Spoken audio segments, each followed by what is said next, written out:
Her husband threw her into a blizzard the same night doctors told her she'd never have children. No coat, no warning, just divorce papers on a marble floor and a locked door. She collapsed in a bus shelter with nothing left to lose.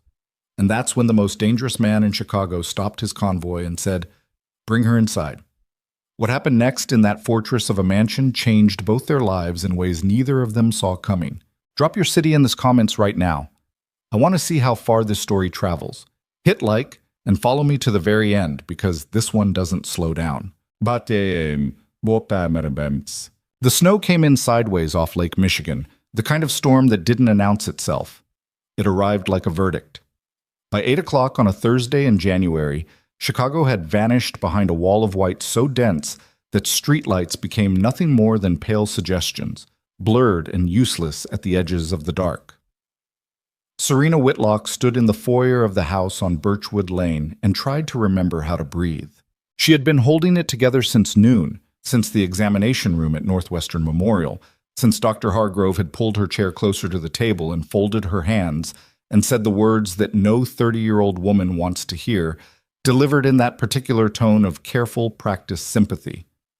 Serena had sat very still while the doctor explained the specifics. Premature ovarian failure. Irreversible. The fertility treatments they'd attempted over the past 18 months had not been a solution. They'd been a delay. A very expensive, very painful delay that had finally run out of road. She'd driven home alone through the early snow. She hadn't called Grant. She hadn't known how to begin that conversation on a phone, with traffic around her and the wipers fighting wet flakes, and her hands barely functioning on the wheel. She told herself she would tell him in person. She told herself he would hold her. She had believed, with the particular stubborn faith of someone who has been trying very hard not to see something for a very long time, that her husband would come through. Grant Whitlock was standing at the kitchen island when she walked in, a glass of bourbon half-finished in his hand, his phone face down on the marble counter. He looked up. He read something in her face immediately. Not pain, not grief, but information. And his expression did not soften. It shifted, calculated. Like a man who had been waiting for a specific piece of news and had now received it. "The appointment," he said. Not a question. "Yeah." She put her keys on the hook by the door. Force of habit. Her coat was still on. She hadn't taken it off yet. Some part of her, some animal part working beneath the surface of conscious thought, had registered the temperature in the room and decided to stay dressed. "Can we sit down?" What did they say? She looked at him. The overhead light in the kitchen was bright and merciless, the kind of light that reveals every line and angle without flattery. Grant was 41, broad-shouldered, handsome in a corporate way that had always read to Serena as dependable. She had married that face 8 years ago. She had believed in the architecture of it. "They said it's not going to happen," she said, biologically. "They said the treatments aren't working, and they won't work. It's done, Grant. That part is done." He picked up his bourbon and drank. Set the glass down with a careful, precise click. "I see," he said. That was it. 2 words. No movement toward her, no hand on her shoulder, no pulling her close. He stood on the other side of the marble island like it was a conference table, and he looked at her the way a man looks at a spreadsheet that has just delivered a loss. "Grant." Her voice came out smaller than she intended. "Say something." He said something. He said quite a lot of things, actually, in a voice that was remarkably even for the content of what he was delivering. He told her he had known for months that this was the likely outcome. He told her he had been consulting with his attorney. He told her he had made certain arrangements. He told her, and this was the part that made the foyer feel suddenly very cold, very far from any version of reality she had built her adult life inside, he told her there were papers. He walked to the dining room table and came back with an envelope. "I had them drawn up in November," he said. "I was waiting to see if the last round of treatment would change things. It didn't." Serena looked at the envelope. She did not take it. "You had divorce papers drawn up," she said, "in November." Serena. That was 2 months ago. Her voice had gone flat in a way she didn't recognize. "We were still doing treatments. I was still going to appointments. You were driving me to some of those appointments. I was trying to be fair. I wanted to give it every chance. You were giving it a chance so you'd have documentation." The clarity of it arrived without warning, the way extreme cold sometimes clarifies. You wanted to be able to say you tried. Grant set the envelope on the marble floor in front of her. Not on the counter. On the floor. The gesture was small, but it was also enormous, and they both understood exactly what it meant. "I need a family," he said. "A real one. Children who carry my name. That's not a small thing, and I won't apologize for it.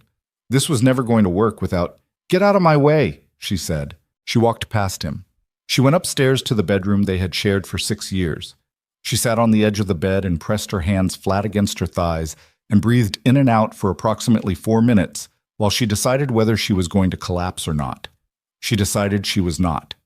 She decided she was going to pack a bag and call her sister in Evanston and spend the night there and deal with all of it in the morning when the world was slightly less vertical. She packed 2 bags. Winter coat, extra. She opened the closet and reached for the second wool coat, the good one, the charcoal gray one she'd bought at a sample sale 3 winters ago. It wasn't there. She checked again. She went through the whole closet. She found her boots, her sweaters, her work clothes, all of it still present, apparently not yet part of whatever arrangements Grant had been making since November.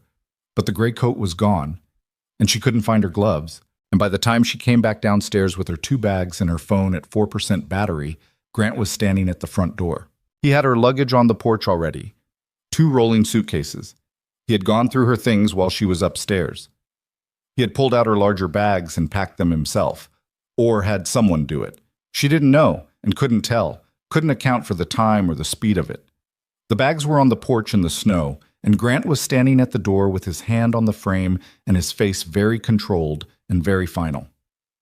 "I think it's better if you go tonight," he said. "Grant, it's a blizzard. I'll call you a car." "You'll call me?" She stopped. She stared at him. She was looking for something in his face, some flinch of recognition, some acknowledgement that he understood what he was doing, that he, at minimum, understood this was not a civilized thing to do to a person on the worst day of her life. She found nothing. His eyes were flat and patient, the eyes of a man who has made a decision and is now simply waiting for the physical world to catch up to it. "My phone is almost dead." "There's a charger in the outer pocket of the blue bag." She picked up her bags.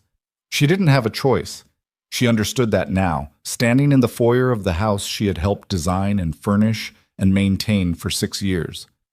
This was not her house. It had perhaps never been.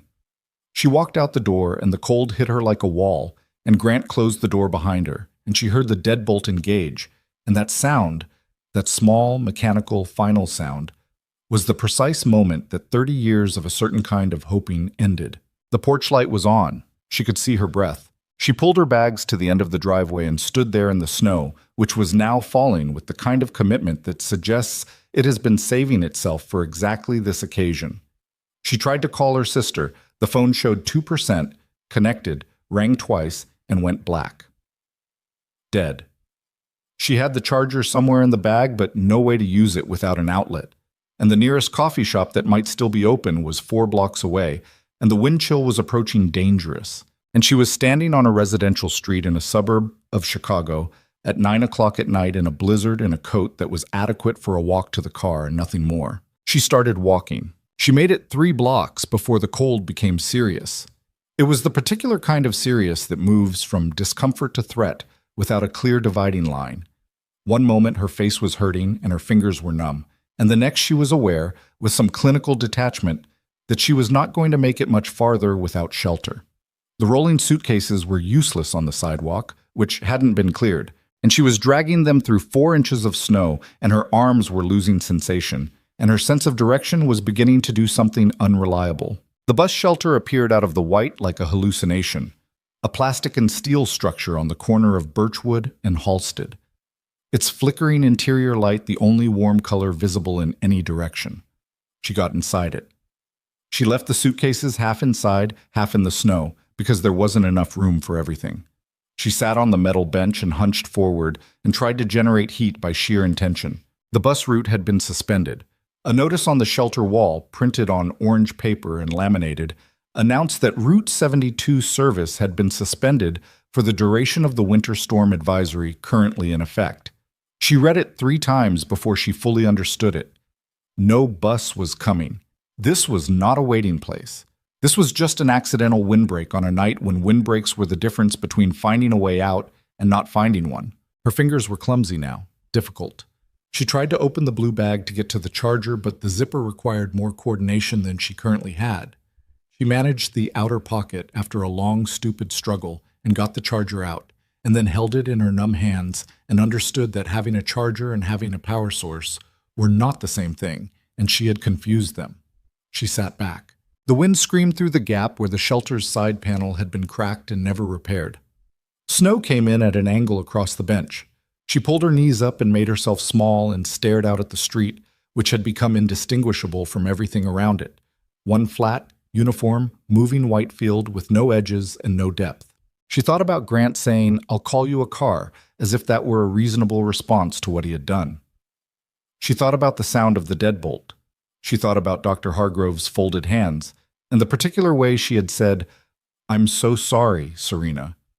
Not "I'm sorry for your diagnosis," but "I'm sorry, Serena," with her name in it, as if she could see something beyond the medical facts, some larger shape of a life that was getting very hard news all at once. She thought she might cry. She didn't. She was too cold for it. Crying requires a certain amount of available energy, and she didn't have any left. The lights appeared in the white without warning. Not street lights.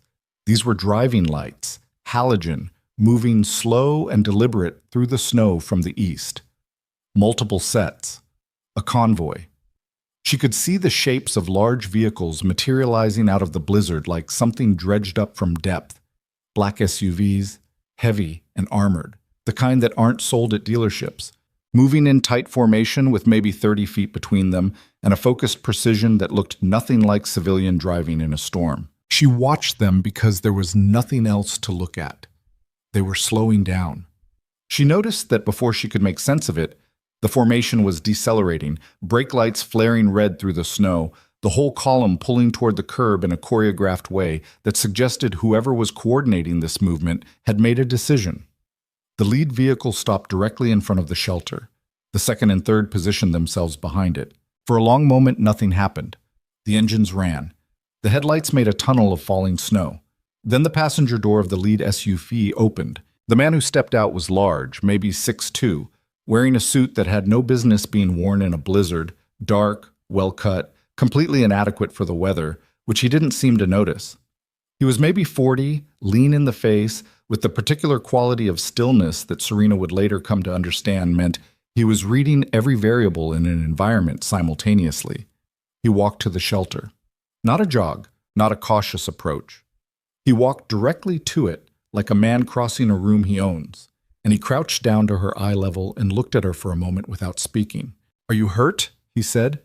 His voice was low and even, with a trace of something East Coast, New York, or New Jersey, worn down by years. Serena looked at him. Her teeth were chattering now with a violence that made it difficult to speak. No, I'm not hurt." "Your lips are white," he said. "The bus is—" She stopped, reorganized. "The bus route is suspended."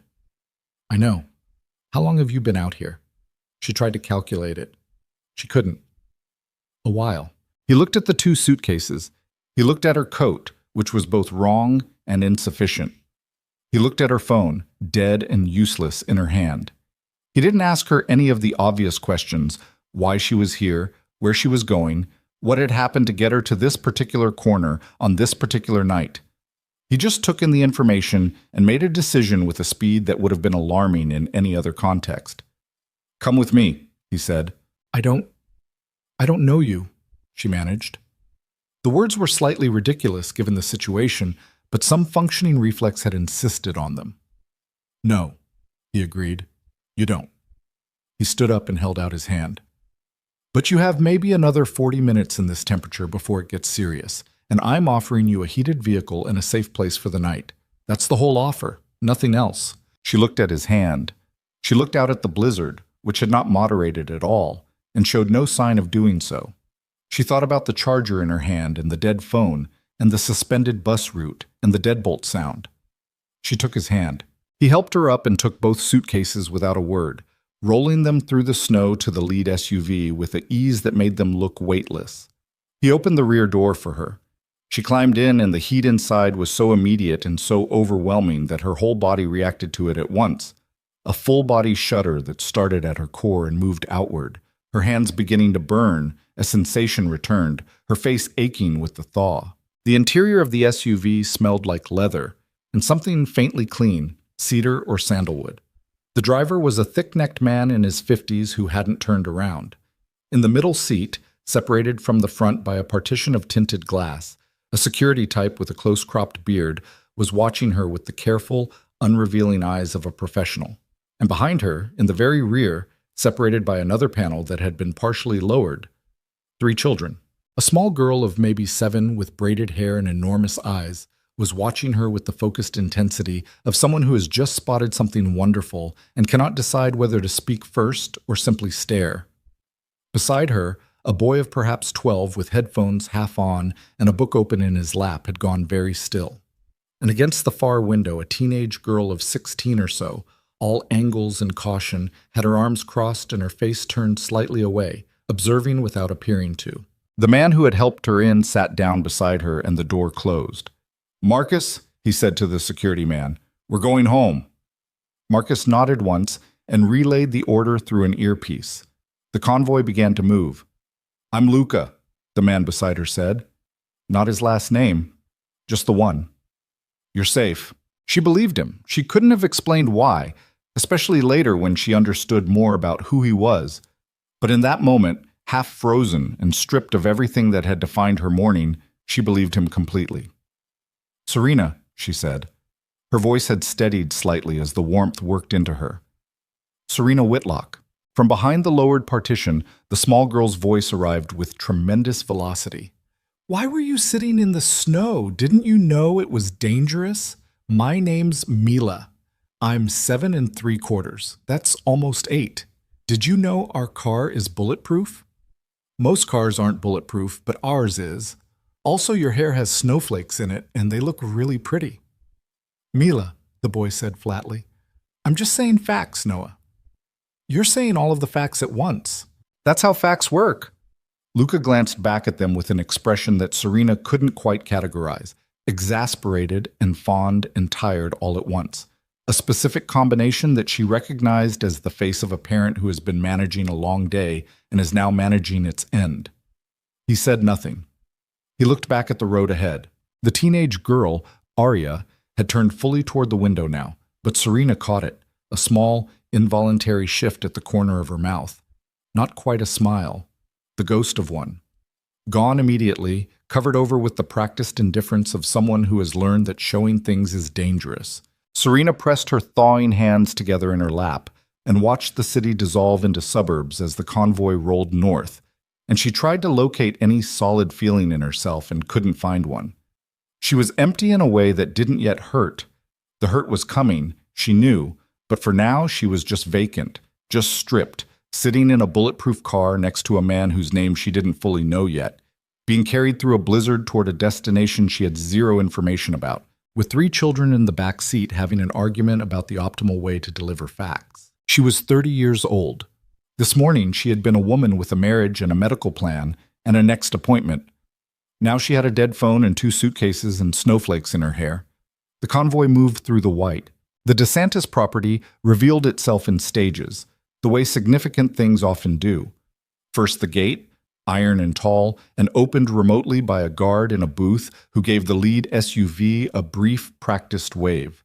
Then the long private drive, plowed recently but already gathering new accumulation. Then the trees falling back on either side. And then the house itself, which was not what Serena had expected, and was also, given what she was coming to understand about the man beside her, exactly what she should have expected. It was enormous. That was the first and bluntest fact. The kind of enormous that stops being about square footage and starts being about a philosophy, a statement that certain things cannot reach you here. Lake Michigan was visible beyond the north face of the property, a black and heaving dark below the snow-blurred sky. The mansion had 3 visible stories, wings extending in both directions from a central structure with high windows, security lighting that triggered as the convoy pulled up and lit everything in a cold white wash. There were cameras. There were 2 men at the entrance who were not decorative. And yet, The front door opened before the convoy fully stopped and warm light spilled out, and there was a woman in the doorway. Late 50s, heavy-set, with the authoritative bearing of someone who runs the actual operations of a household and knows it, and from behind her came the smell of something cooked, something with garlic and herbs. And Mila hit the SUV door before it was fully open and ran for the entrance shouting something about being starving, and Noah followed more carefully with his book still tucked under his arm, and Marcus, the security man, went ahead of everyone else to sweep the entry, all of it happening at once and in a practiced way that suggested this was simply the rhythm of returning home. Luca waited until the children were inside. Then he turned to Serena, who was still sitting in the vehicle trying to process the sheer scale of the transition she was in the middle of. "You need food and warmth," he said. "Inez will show you where you can sleep tonight. In the morning, when the storm clears, you can decide what you want to do next. You don't owe me anything. There are no strings here." "Why did you stop?" she said. He looked at her for a moment. His face in the cold light outside was harder to read than it had been in the warmth of the SUV. There were things in it, tiredness, and something older than tiredness, some long-carried weight she couldn't name yet. "Because I could," he said, "and because someone should have." He got out. He came around and opened her door and waited, and she stepped out into the cold with her numb legs and followed him toward the light. The woman in the doorway, Inez, took her in with a look that was both assessing and immediately warm, the look of a woman who has managed a complicated household for a long time and has seen most categories of unexpected arrival. She said, come in, you're frozen," and steered Serena toward a kitchen that was the size of a small restaurant and sat her down at a long wooden table and put a bowl of something in front of her without asking what she wanted. And Serena ate it because the smell of it was the first uncomplicated good thing that had happened in approximately 12 hours. Mila appeared in the kitchen doorway. "Are you staying?" she asked. "Just tonight," Serena said. Mila considered this with the gravity of a 7-year-old processing information that she suspects is incorrect. "Okay," she said, in a tone that made very clear she did not believe this for a moment. Noah appeared behind her, glasses slightly fogged from the temperature change, headphones now around his neck. He assessed the situation with a 12-year-old's careful, data-gathering gaze. "The spare room on the east wing has a better heater," he told Inez. "The one on the 3rd floor still has that radiator issue." "I know that," Inez said, "just noting it." "Noted." He withdrew. Mila stayed for another 30 seconds, making intense and unsubtle eye contact with Serena, and then was called away by Inez with the particular tone of a woman who means it. Luca did not come to the kitchen. Serena ate alone, or nearly alone. Inez moved around the space with efficient quiet, cleaning up the dinner service, and the warmth and the food and the sheer abrupt safety of the place worked on Serena with a thoroughness she couldn't resist. By the time Inez led her upstairs to the East Wing guest room, she could barely hold her eyes open. The room was large and spare and clean. A window looked out over the back lawn toward the lake, though the lake was invisible now. Nothing out there but dark and driving snow. Serena sat on the edge of the bed and looked at her 2 suitcases, which had appeared in the room without her having carried them up. And she thought about Grant's face when he had set the envelope on the floor, and she thought about the deadbolt, and she thought about that doctor's voice saying Serena with her name in it. She didn't cry. She was still too far past it for crying. She lay down in her clothes and pulled the comforter over herself and stared at the ceiling and listened to the storm against the windows. Somewhere in the house, she could hear Mila's voice, high and fast, the words indistinct but the energy unmistakable, and the lower rumble of Luca's response, and the house settling around those sounds like something that had always been here. She closed her eyes. She thought, one night, I'll be gone in the morning. She believed it the same way she had believed for 8 years that Grant Whitlock had a warmth in him that she simply needed to find the right way to reach. Somewhere below her, a door closed. The storm pressed against the glass, and in a mansion on the edge of a frozen lake, a woman who had been cast out into the cold lay in a borrowed bed and didn't yet know that the life she had been trying to protect all day was already gone, and that the one beginning to form around her was nothing she would have been able to imagine in the light of any ordinary morning. The radiator in the East Wing room clicked and hummed. Heat moved through the pipes. Outside, the blizzard howled. Inside, for the first time in longer than she could account for, Serena Whitlock was warm. But at 4 in the morning, while the house slept, a set of headlights appeared at the foot of the private drive. A single vehicle, not armored, not part of any convoy. It idled there in the dark for 3 minutes before the gate camera triggered, and the guards registered its presence, and it drove away. It would be back. The vehicle came back at 7:15 in the morning. Serena didn't know that yet. She was standing in the East Wing bathroom with her hands braced on either side of the sink, looking at her face in the mirror with the particular disorientation of someone who has slept in a strange place and woken to find the strangeness unchanged.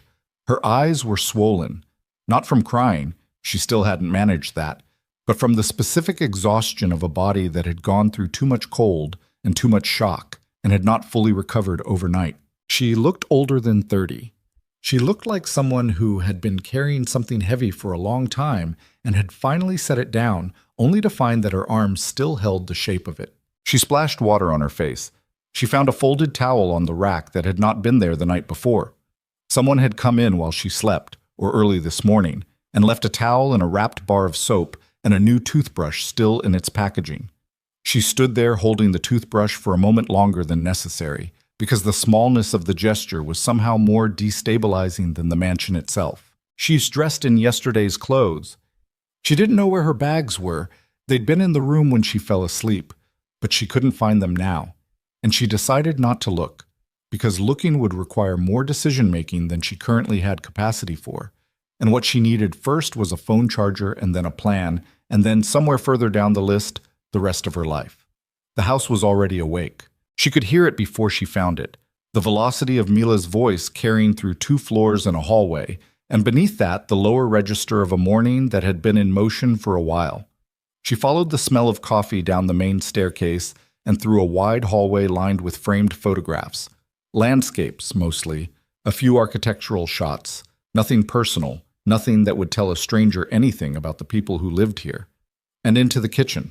Mila was at the table in a school uniform that she was wearing incorrectly, the collar turned up on one side, and the sash of her skirt tied in a bow that suggested creativity over accuracy. She was eating toast with the focus of someone who is simultaneously conducting 3 internal conversations and losing track of all of them. Noah sat across from her with a tablet propped against the fruit bowl, reading something, his cereal going untouched and slowly soggy. Inez was at the stove. Arya was not there. Luca was at the far end of the kitchen island with a coffee cup and his phone, dressed for work, or for whatever it was that required him to be in a suit at 7 in the morning, and he was reading something on the phone with the focused stillness of a man who compartmentalizes very efficiently. He looked up when Serena came in. "Coffee," he said.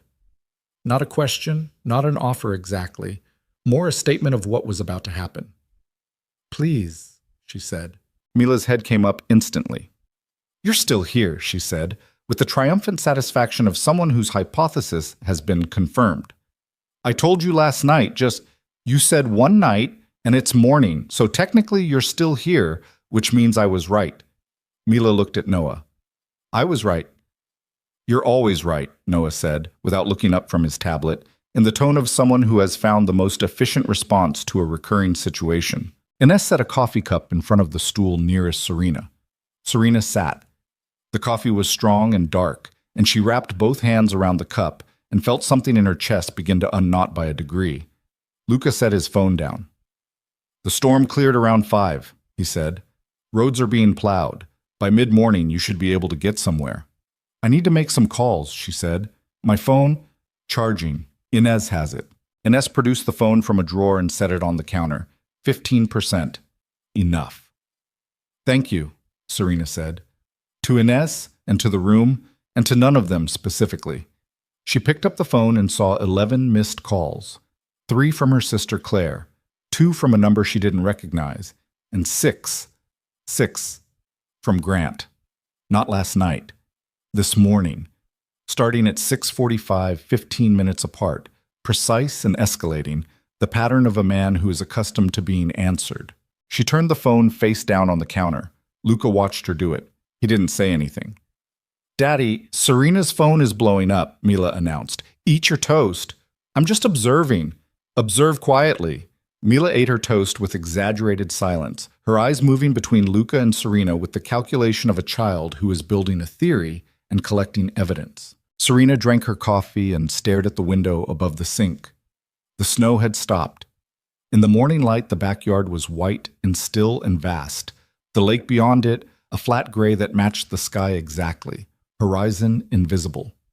It was the kind of landscape that made a person feel very small, and she was already feeling small enough. She called Claire from the kitchen table while Mila watched her openly, and Noah pretended not to. Claire answered on the first ring. "Oh my God, Serena, where are you? Grant called me last night. He said..." "What did he say?" A pause. "He said you left. He said you were upset about the appointment and you just left.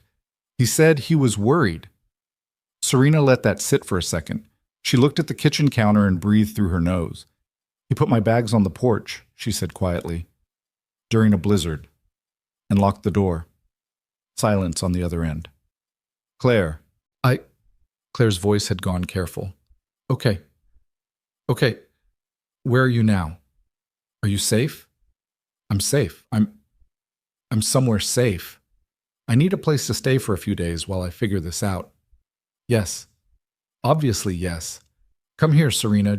I'll come today. I have some things to sort out first. I'll call you in an hour." She hung up. She sat for a moment with the phone in her hand, and then she turned it over and looked at Grant's missed calls and felt nothing. Not anger yet, not grief. Something more like the absence of everything. The emptiness left behind when a structure collapses, and the dust hasn't settled enough yet to see the shape of the damage. Luca had moved to the other side of the kitchen. He was talking in a low voice to Marcus, who had materialized in the doorway with the practiced invisibility of a man paid to be present but unobtrusive. Whatever they were discussing, it was short, and it ended with Luca setting his coffee cup down with a deliberate click, and his expression doing something that Serena caught from the corner of her eye, a tightening, brief, and controlled before it was covered over. Marcus left. Luca came back to the island. He looked at Serena. "Someone was at the gate this morning," he said. "Early?" She frowned. "What kind of someone?" "A car. No plates we could read. It left when our team logged it." His voice was level, informational. But there was something underneath it that Serena's recently recalibrated threat detection was beginning to recognize. "You said your husband's name was Grant." "I didn't say his name." A beat. "No," he agreed. "You didn't. My apologies." He didn't look apologetic. He looked like a man who had already gathered the information elsewhere and was being courteous about the method. "Do you have reason to think he'd come looking for you?" She thought about the 6 calls starting at 6:45, the precision of them, the fact that he'd already called Claire and built a narrative, but she left, she was upset, I was worried, before Serena had woken up. Grant Whitlock did not leave things uncontrolled. He did not leave narrative threads untied. "Yes," she said, "I think he would." Something moved through the kitchen then. A shift in atmosphere, barely perceptible, the kind of thing you only notice if you're paying attention to the quality of silence rather than the noise. Noah looked up from his tablet. Mila had stopped eating. Even the sounds from the stove had paused. Luca said nothing. He picked up his coffee and drank the rest of it and set the cup in the sink and said, to the room in general, "Noah, bus in 20 minutes. Mila, your caller." The morning resumed, but something had changed in it. Serena could feel it the way you feel a change in air pressure. Not dramatic, not announced, just present, a new weight in things that hadn't been there a minute ago. She spent the next 2 hours in the East Wing guest room with her phone. She called the attorney her friend Maya had recommended 8 months ago when Serena had first privately begun to suspect that her marriage was heading somewhere she didn't want to follow. She left a message. She called her bank and confirmed that the joint account had not yet been touched. That would change, she knew, and soon. She found her charger in the blue bag, which had been set neatly in the room's closet, and she plugged in properly and sat on the edge of the bed and made a list on the Notes app of everything she needed to do in the next 72 hours. She was on the 4th item when the knock came. It was light, tentative, not Inez's knock. Inez knocked like a person with a schedule to maintain. This was something different. "Come in," Serena said. The door opened 2 inches and stopped. Then slowly, Arya appeared in the gap. She was in her school uniform too. the same as Mila's, but worn with the precision of someone for whom presentation is a form of control. 16 years old and carrying herself like someone who has learned to take up exactly as much space as necessary and no more. Her hair was pulled back tightly. Her face was carefully neutral in the way that is itself a form of expression. She didn't come in. She stood in the doorway. "Inez said you might need a sweater," she said. Her voice was flat. "There are some in the hall closet. From before." A pause. "They might not fit right, but they're clean." Serena looked at her. "Thank you, Arya." The name landed. Something in Arya's face shifted just slightly. A microsecond of surprise at being named, at being seen, before the neutral mask reasserted itself. "It's just clothes," Arya said. It's not a thing." "Okay." Arya looked at the 2 suitcases in the corner. She looked at Serena's notes app, visible on the phone. She looked at the window. "Are you leaving today?" she asked. Still flat, still careful. "I'm planning to get to my sister's place." "Right." Arya nodded. One precise nod. "That makes sense." Another pause. "Mila thinks you're staying." "I know. She does that. Gets attached." There was something in her voice, not criticism of Mila, not quite. Something more like a warning, or a map of damage. "It's not her fault, she's 7. "It's not a fault," Serena said. Arya looked at her directly for the first time. Her eyes were dark and assessing and held the specific wariness of someone who has had hope used against her. "She'll be fine," Arya said. "She always is. It takes her a while to recalibrate." She said recalibrate with the slightly self-conscious precision of someone who reads above their grade level and is not entirely sure when to deploy it. "What about you?" Serena asked. The question landed wrong, or not wrong exactly, but unexpectedly, and Arya's whole posture did something in response to it, a small recoil, very controlled. "I'm fine," she said. "I didn't say you weren't." A long pause. The hallway behind Arya was quiet.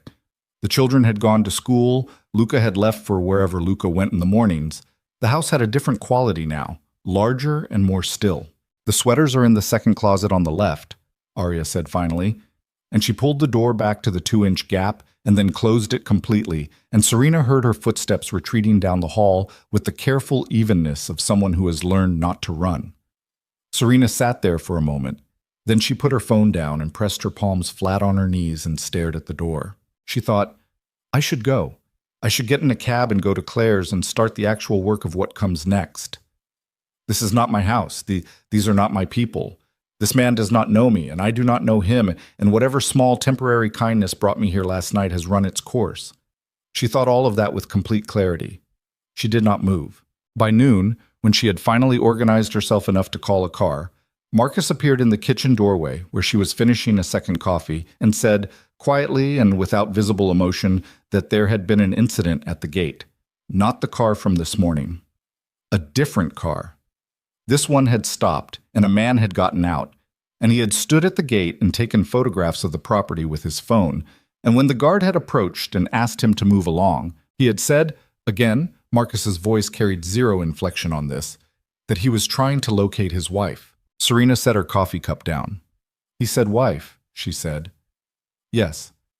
We're separated. The divorce papers were drawn up in November."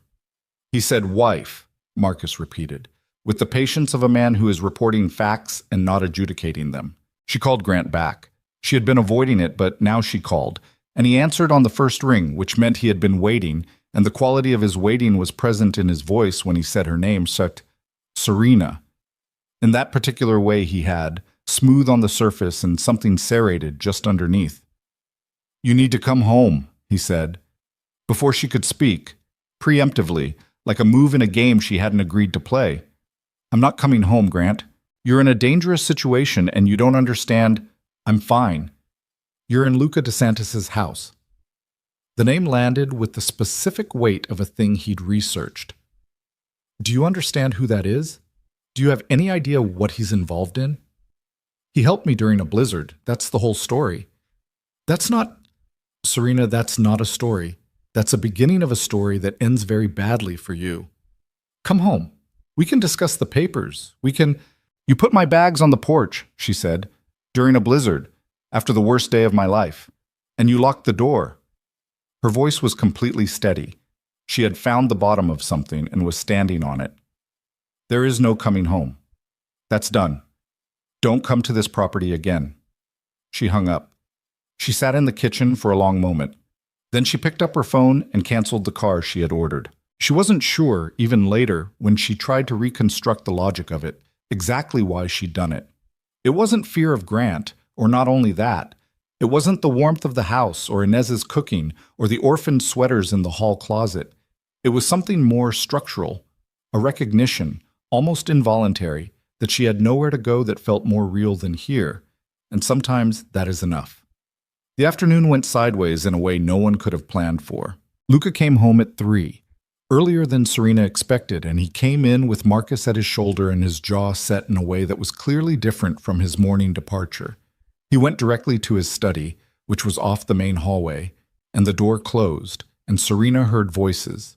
2 of them, Luca's and another man's she didn't recognize, the words indistinct but the cadence of the conversation unmistakably tense. She was in the living room with a book she wasn't reading when Arya came home from school and dropped her bag in the hallway and stood in the doorway of the living room and looked at Serena with an expression that had revised itself since morning. "You didn't leave," Arya said. "Not yet." Arya looked at the closed study door down the hallway. She looked back at Serena. She set her jaw in a way that was so precisely the same as Luca's that Serena nearly said something about it. "Grant Whitlock," Arya said. "Is that your husband's name?" Serena went still. "How do you know that name?" "I heard Marcus say it to my dad." Arya crossed her arms. She was doing the controlled space thing again, making herself small and deliberate. "He ran a check." "A check. That's what they do. When someone comes to the house, anyone who has contact with any of us." She said it without apology, without embarrassment. Matter of fact, the way you describe the security routine that has been your entire life. "Your husband has a lawyer named Patrick Voss. He filed a report this morning with the 4th District claiming you were removed from your residence against your will." The air in the room changed. "He what?" Serena said. "He filed a report. It's not an arrest. It's not formal charges. It's a record. My dad's lawyer's already on it." Arya's voice stayed flat, but her eyes were doing something else, something older and more complicated. "He's trying to make you look like a victim of the house instead of what you actually are." "What am I actually?" "Someone he threw out and wants back so he can control how the story gets told." Arya said it simply, without drama, the way you say the thing everyone already knows. "It's a power move. I've seen them before." Serena stared at her. "You're 16, she said. "I've lived in 3 foster homes and 2 group residences, and I've been here 4 years, Arya said. "I know what a power move looks like." The study door opened. Luca came out, and behind him a broad man in a gray suit who gave Serena a brief, assessing nod and moved to the door and let himself out. Luca stood in the hallway. He looked at Serena and then at Arya, and something in his face shifted when he saw them together, something careful and involuntary. "Arya," he said, "go do your homework." "I'm helping." "You're eavesdropping and then presenting conclusions as help." "Same thing." "It's not the same." He stopped, pressed 2 fingers to his temple briefly. "Please." Arya went. She went with her chin up and her arms still crossed, and she didn't hurry, but she went. Luca leaned against the hallway wall. He looked at Serena. "Your husband filed a false report," he said. "My attorney has already begun the process of addressing it. But," he paused, "it means he's not going away quietly." "No," she said. "He never does. He's going to make this about me," Luca said. "About what I do, what I've done." His voice was completely level, but she could hear the thing underneath it, the weight of a man who has had his name used against him enough times to be tired of the specific mechanics of it. "If you're here when that narrative lands, it lands on you too." She looked at him. "Is that your way of telling me to leave?" "It's my way of telling you the full picture." "I know the full picture," she said. "Grant told me you were dangerous about 30 seconds after he found out where I was. Which means he did the research this morning. Which means the first thing he did when he woke up, before calling my sister, before filing any report, was figure out exactly who had helped me, so he could use it. She paused. He's not worried about me. He's worried about losing the ending of the story. Luca watched her. I'm not afraid of him, she said. I should probably clarify. I'm not staying because I'm afraid to go. I canceled the car because... She stopped. Because why, exactly? She still couldn't articulate it completely. Because Arya told me something this morning that I'm still thinking about. What did she tell you? That Mila gets attached and it takes her a while to recalibrate. Serena looked at her hands. She was warning me off. She was doing it quietly, with sweaters, but she was doing it. And a 16-year-old who manages her own attachment that carefully. She stopped again. Luca was very still. I'm a stranger, Serena said. I know that. I'm not making a claim here. I just... She looked up. Where is their mother? The question arrived in the room and stayed there. Luca's face did something she hadn't seen it do yet. Not closed, not guarded, but briefly, genuinely, open. Like a room with the light on for exactly 1 second before the door shuts. She died, he said. 4 years ago. Flat, factual. The tone of a man who has learned that the only safe way to say a thing is to say it completely without inflection. A car. A targeted car. On a Tuesday evening in October. Mila was 3. She doesn't remember it clearly anymore, which is... He stopped. Noah does. Arya was already with us by then. She'd been placed 8 months before. She remembers everything. Serena said nothing. There was nothing to say that was adequate, and she knew enough about grief to know that filling silence with inadequate words was a form of selfishness. The children weren't in the car, Luca said. In case you're... They weren't in the car. I wasn't going to ask that. Most people do. He pushed off the wall. Eventually, he moved toward the kitchen. He stopped in the hallway and looked back. There's enough food for 4, if you want to stay for dinner.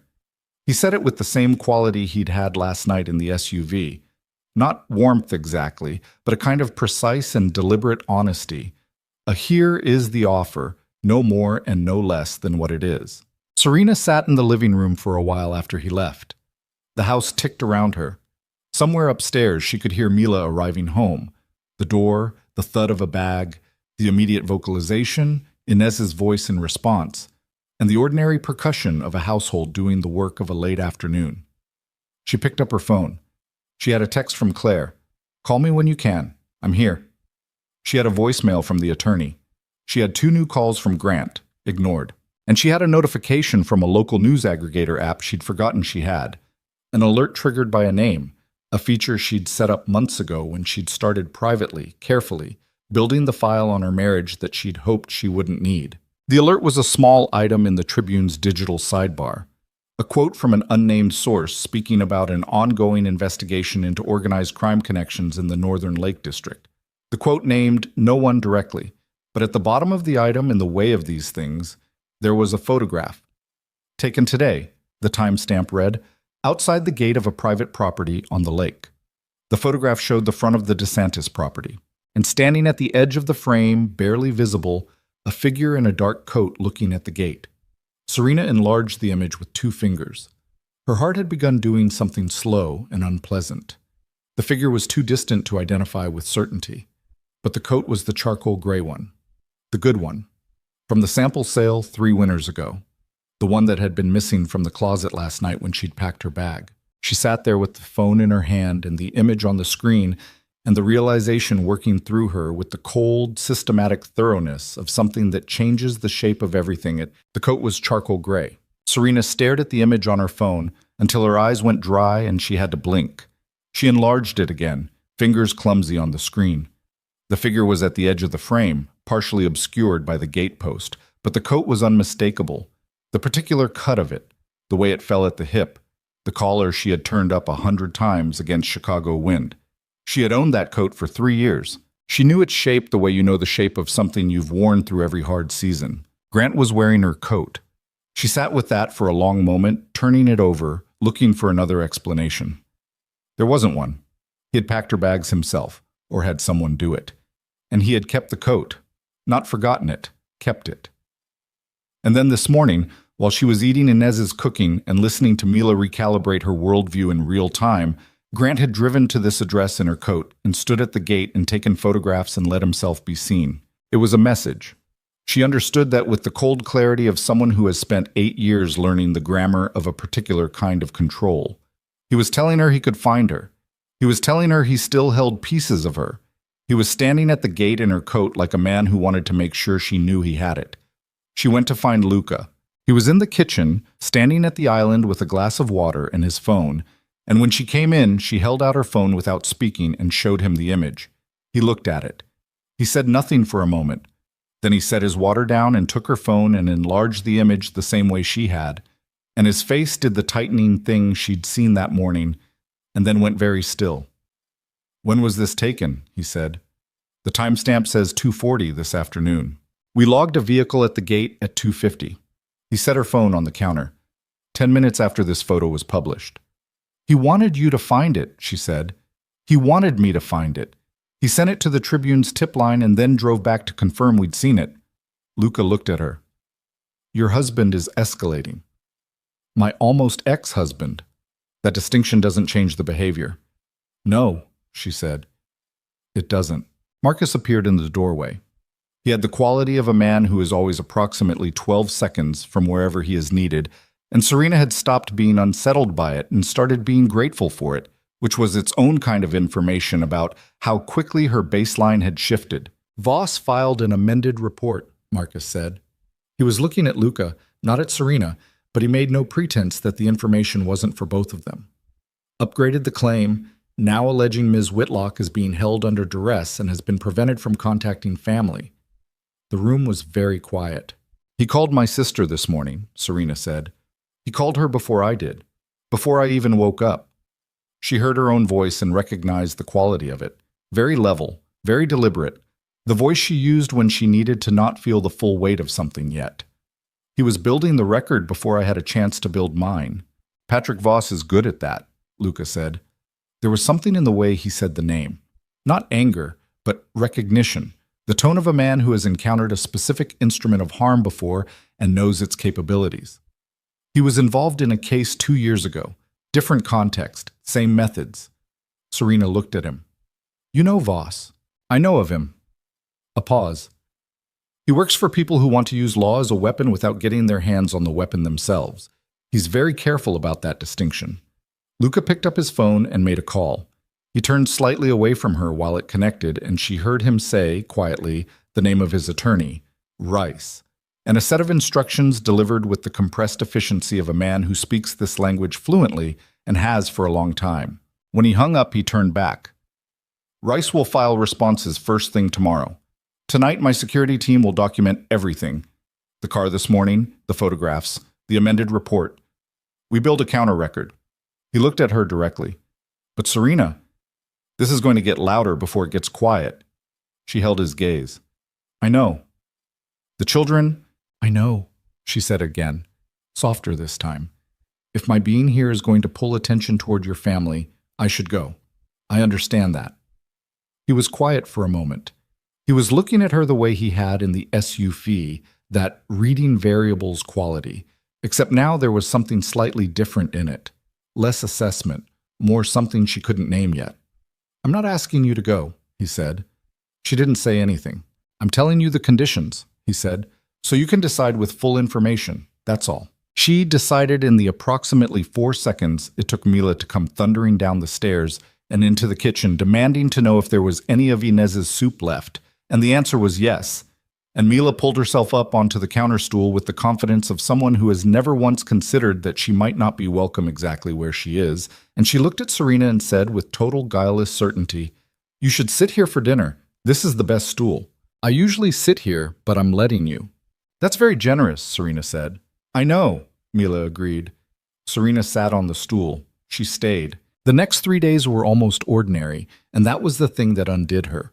Not the crisis, but the ordinary. The rhythm of a household with children is specific and relentless and deeply human, and it turned out that Serena Whitlock, who had spent 18 months and a significant amount of emotional capital trying to engineer a particular version of family, had a capacity for this specific rhythm that she hadn't known was in her until it was suddenly being used. She helped Noah with the history project on Tuesday evening, sitting at the kitchen table while Mila drew elaborate and anatomically questionable horses on graph paper beside them. And at some point, she and Noah had been talking for 40 minutes about the post-war period, and she hadn't noticed the time passing, which was the first time she hadn't noticed the time passing in weeks. Noah had a precise lateral intelligence. He approached problems from the side, came in at angles, made connections that weren't obvious, and then made them seem inevitable. He reminded her, in certain lights, of herself at 12, which was a thought she didn't examine too closely. Arya was harder. Arya came and went with the careful autonomy of someone who has learned to be self-sufficient as a survival mechanism and is not sure, even now, even in a safe place, that relying on that mechanism is wrong. She spoke to Serena when Serena was present, answered questions with full sentences and actual content, occasionally offered information voluntarily, a book recommendation on Wednesday morning, a precise and unsolicited critique of the documentary Mila insisted on watching Thursday night. But she kept a perimeter, and Serena kept back from it, and they existed in a functional parallel that both of them understood without discussing. Luca was different every time she encountered him, which was itself a kind of consistency. He was formal in the mornings, preoccupied and calibrated, moving through the house on the way to somewhere with the focus of a man who has a great many moving parts to manage. He was quieter in the evenings, slower, the suit jacket gone, and the quality of him changed in a way that suggested the house itself did something to him, returned him to himself, or to whatever version of himself existed before the armor of the profession. He didn't talk to her much, but he was present in a way that was different from the performing of presence, and she found herself aware of it with a specificity she tried not to examine. On Thursday evening, she was standing at the kitchen counter trying to figure out the coffee machine, a device of such aggressive sophistication that it appeared to require a degree to operate, when Luca came in and reached past her without a word, and pressed 2 buttons in sequence, and the machine began producing coffee with insulting ease. "There's a trick to it," he said. "There shouldn't be a trick. It should just make coffee." "I know." It was a gift. She looked at him. He was standing close, not inappropriately, just the proximity of a small shared task. And he looked faintly amused, which was a different quality than she'd seen in his face before. Lighter, and she thought, there you are. There's the one underneath all the others. Then her phone rang. It was a number she didn't recognize. She answered it because she'd been answering all unknown numbers for 3 days, building the record, covering every angle. The voice on the other end was a woman's, crisp, professional, with the particular cadence of a journalist who has learned that the first 15 seconds of a call determine whether the door stays open. "Ms. Whitlock? My name is Dana Reyes. I'm with the Tribune. I'm writing a piece on the investigation into organized crime operations in the Northern Lake District, and I'd like to offer you the chance to share your account before we go to press." Serena's whole body went cold. "What investigation?" she said, though she already knew. "The 4th District investigation, triggered by a report filed by your husband's attorney. Ms. Whitlock, I want to be clear. We're going to press with or without your statement, but my editor feels you deserve—" "Who is your source?" Serena said. A beat. "I'm not in a position—" "Your source is Patrick Voss or someone Voss sent to you. The report is fabricated. I was not held against my will. I came here voluntarily after my husband locked me out of our house during a blizzard." Her voice was steady, and she was going to keep it that way. "If you publish a story based on a false police report without verifying the source's credibility, that's a different kind of story." Another beat, longer. "Ms. Whitlock, I have photographs." "I know. He took them himself and sent them to your tip line." Silence. "Do you have documentation of that?" Reyes asked. The journalist's voice had shifted, less scripted, more interested. The story had just changed shape on her. "My attorney is building a file. If you want to wait 24 hours before publishing, you'll have a better story." Serena paused. "A real one." She hung up. Her hand was shaking slightly, not from fear, but from the adrenaline of having moved fast when she needed to and finding out she still could. Luca was watching her. The coffee machine had finished its work and neither of them had touched it. "That was the Tribune," she said. "I heard. They have photographs and a source. Voss." She set the phone on the counter. "They're going to run something. Maybe we bought a day, maybe not." Luca was quiet for a moment, then, "What's your attorney's timeline on the counter filing?" "Tomorrow morning." Rice will coordinate with him tonight. He picked up both coffee cups and handed her one. His face had gone back to the day face, controlled, forward-looking, already several steps ahead of the current moment. But something of the other version, the lighter one, was still faintly present around the edges. You handled that well. I've had 8 years of practice reading his moves, she said. That should get easier once it's over. Does it? She said. Not challenging, genuinely asking. Asking the man who had lost something much larger than a marriage. He looked at her over the rim of his coffee cup. Some of it does, he said. The story ran the next morning. Not in the Tribune, they'd held it. Reyes was being careful, or her editor was, or the file Rice had sent over at midnight had given them enough pause. But something else ran, a smaller outlet, an aggregator with a political bent and a history of running items that larger organizations were too cautious to touch. The piece was 8 paragraphs. It named Luca DeSantis. It referenced the 4th District report. It used the word alleged 5 times as if repetition made it responsible, and it included one of the photographs from outside the gate. Not the one Serena had found, a different one, taken from a slightly different angle, one she had not seen before. In this photograph, the second one, the gate was open, and visible through it, partially obscured but identifiable, was a child. Mila, in her school uniform, being walked to the SUV by Inez on a Tuesday morning. Her face was not blurred. Her name was not used. The piece didn't name the children.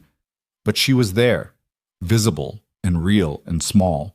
And she was in a photograph that had been taken by a man standing outside the gate with a long lens and deliberate patience. Luca saw the article at 6:45 in the morning.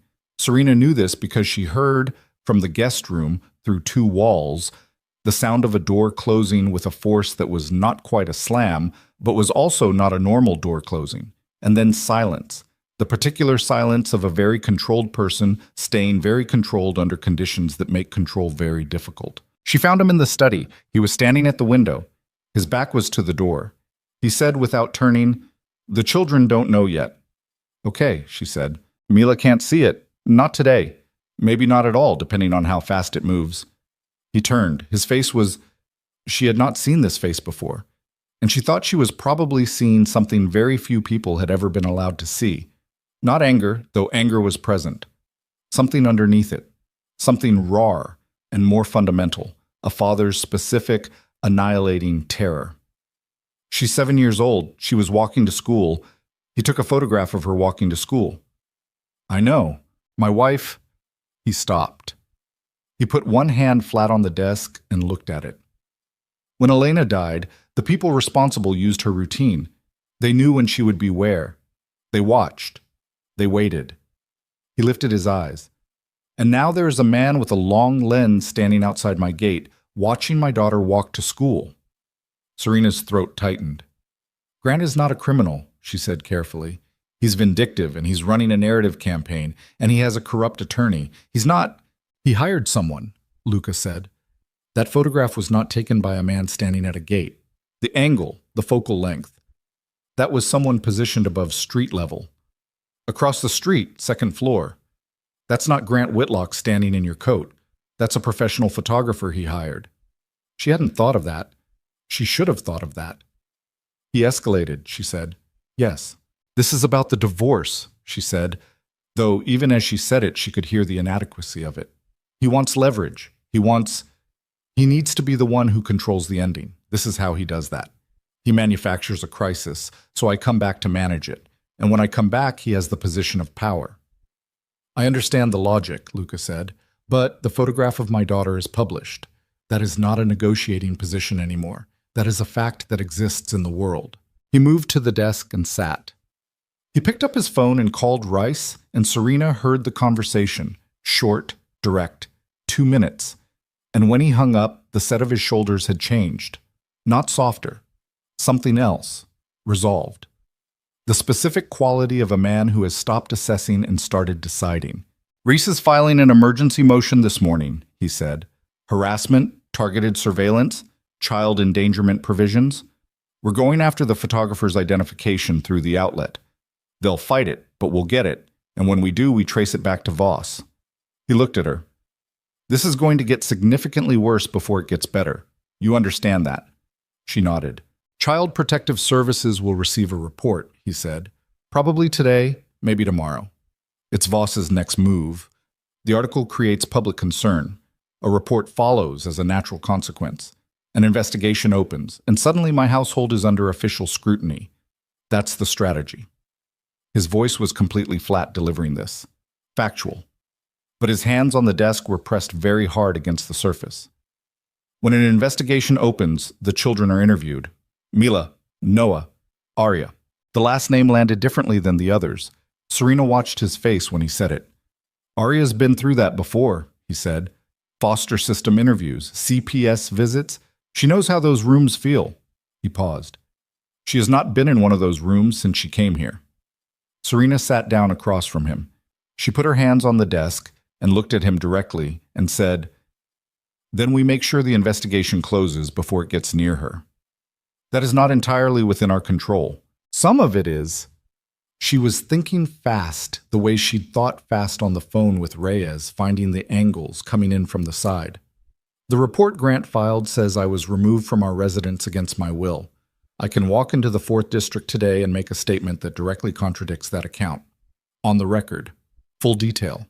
The blizzard, the locked door, the divorce papers, the choice to accept assistance voluntarily. She looked at him. And I can provide documentation. I have texts from that night. I have the voicemail Grant left me at 6:45 in the morning, the one where he says, "Come home," before I've even told anyone where I am, which means he already knew, which means he was already tracking me. Luca was watching her. He used my location sharing, she said. The realization had just arrived, cold and specific. We never turned it off. When I left the house, I still had location sharing on with his phone. He knew where I was when I stopped moving. He knew I was at that bus shelter. She stood up. He sent the convoy location. He sent you the location. The silence in the room changed. Luca's face had gone very still. Is that possible? She said. The question was partly to herself, partly to him. Is it possible he found out you were returning that night? A route? A timeline? And he positioned me there? That would require knowing my route, Luca said, slowly. He knew where I was. He had my location, and he had a coat that was supposed to be in my bag. She looked at her hands. What if he didn't forget to put it in my bag? What if he kept it so I'd be colder faster, so I'd be in worse shape when— Stop, Luca said. She stopped. That is a very large conclusion, he said. I know. If it's correct— He stopped. His jaw was tight. If it's correct, then this started before the blizzard, before the divorce papers, before any of this week. He stood up. Marcus. Marcus was in the doorway in 12 seconds. I need everything we have on Grant Whitlock, Luca said. Financial records, public filings, professional associations, and I need to know who in my organization has a root leak. Marcus's face did not change. Yes, he said, and he was gone. Serena stood in the study and felt the floor tilt slightly beneath her. Not physically, but in the way of someone who has just understood that the shape of a story they thought they knew is completely different from the shape it actually has. She had come here as an accident, a woman in a bus shelter in a blizzard, a coincidence, a small human accident that a man with a habit of kindness had stopped a car for. But if Grant had her location, if Grant had known the route, if Grant had engineered the meeting, not the divorce, not the cruelty, those were real, those were his, but the specific geography of her rescue, then she had not arrived here by accident. She had been delivered. And the man who had delivered her was standing outside the gate in her coat, taking photographs of Luca's 7-year-old daughter, and the question she could not yet answer, the one that was beginning to press against the inside of her chest with the particular weight of something that changes everything it touches, was what exactly Grant Whitlock had wanted to happen when she had been delivered. The word sat in her chest like a stone and she couldn't move it.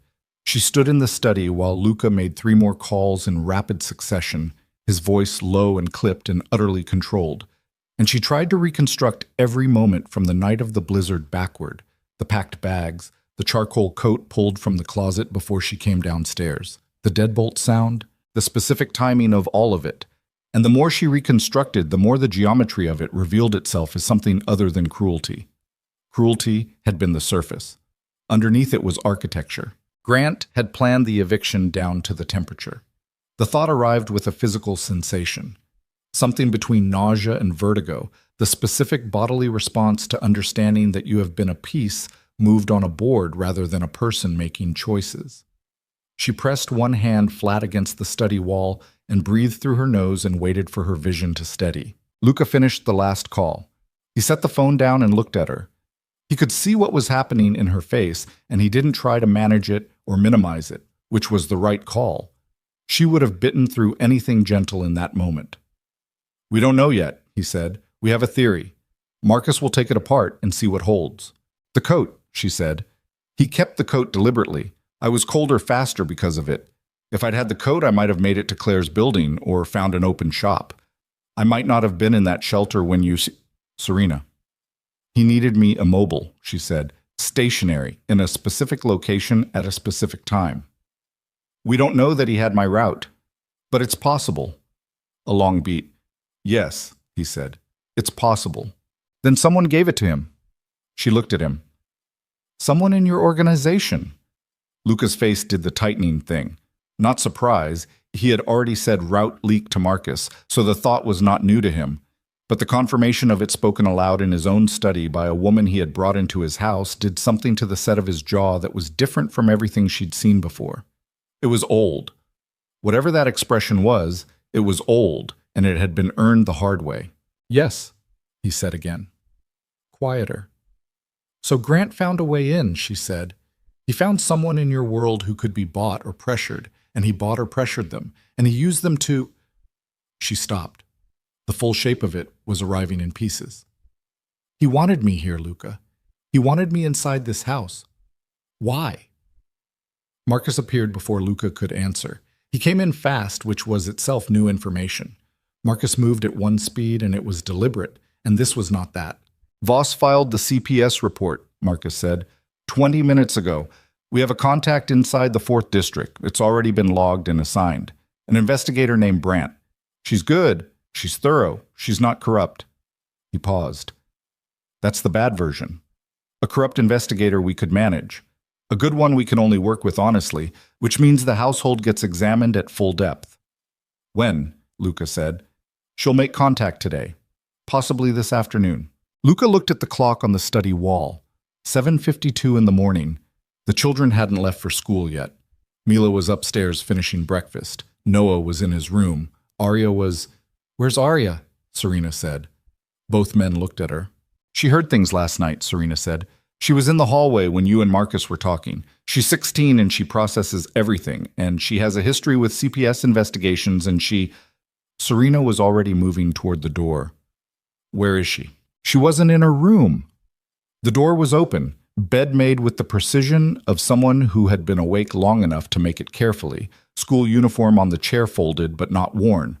Serena checked the bathroom, checked the small reading room at the end of the East Wing hall that Arya had claimed as a semi-private space in the way teenagers claim corners. Not there. She found her in the garage. Arya was sitting on the hood of the rearmost SUV, not one of the armored convoy vehicles, just the household car, the one Inez used for groceries, with her knees pulled to her chest and her phone face down beside her, and her eyes fixed on the middle distance with the specific quality of someone who has already decided something and is waiting for the decision to solidify. Beside her, on the hood of the car, was a bag, not large, efficiently packed, the bag of someone who knows how to pack fast because they have done it before, in conditions where speed mattered more than thoroughness. Serena stopped in the garage doorway. She looked at the bag and she looked at Arya, and she understood immediately and completely what she was looking at, because she had packed that same bag herself, in her own way, 8 years ago and 6 years ago and 4 years ago, every time she had stood at the edge of leaving something and pulled back from it. The bag of a person who loves a place enough to prepare to lose it before it can be taken. "You were listening last night," Serena said. Arya didn't look at her. "I live here." "I know." "I wasn't eavesdropping. I was getting water and the door was open." She picked at a thread on her uniform skirt. "I heard enough." Serena came into the garage. She didn't approach the car. She leaned against the wall 10 feet away and put her hands in her pockets and looked at nothing in particular and let the silence sit for a moment. "CPS investigator," Arya said finally. Her voice was flat and controlled, the flatness of pressure. Coming today. Probably. They'll interview the kids separately. She said the kids with a slight distance from the category the way teenagers do, as if they are adjacent to childhood rather than in it. They'll ask if we feel safe. They'll ask if there's anything concerning in the household. A pause. They always ask that last one like it's casual, like it's not the whole reason they're there. I know how those interviews go, Serena said. I did my student placement in a family services office. Arya looked at her then. Sharp, quick, assessing. You worked in family services. Placement year, before I changed direction. Serena paused. I sat in on a lot of those interviews, from the other side of the table. Something in Arya's posture shifted. Not much, a degree, but Serena caught it. Then you know they're not actually looking for the truth, Arya said. They're looking for the story that fits the report they've already received. The good ones aren't. Brant is a good one, apparently. Apparently. Arya looked at the bag beside her. She didn't touch it. Last time I had a CPS visit, I was 12. Different placement. The investigator was good too. She asked all the right questions and she listened carefully and she wrote everything down, and 3 weeks later I was moved anyway because the paperwork said something different from what I'd told her. Her voice had not changed. The flatness was doing a tremendous amount of work. Good ones still operate inside the system. The system has its own logic. Yes, Serena said. It does. So? Arya looked at her. Why are you still here? Your being here is what triggered the report. If you leave, the report loses its central claim. If I leave, Grant wins, Serena said, and he photographs your sister again next week with a better lens. The silence that followed was different from the previous ones. Arya's face did something complicated and brief. Then her jaw set. Mila doesn't know, Arya said. No. Noah figured it out this morning. He's been monitoring the news aggregators since Tuesday. He set up alerts. Don't tell my dad. He'll confiscate the tablet. She looked at Serena steadily. Noah's not scared. He's angry, which for him is worse, because when he's angry, he goes internal and stops eating and doesn't sleep, and nobody can get to him.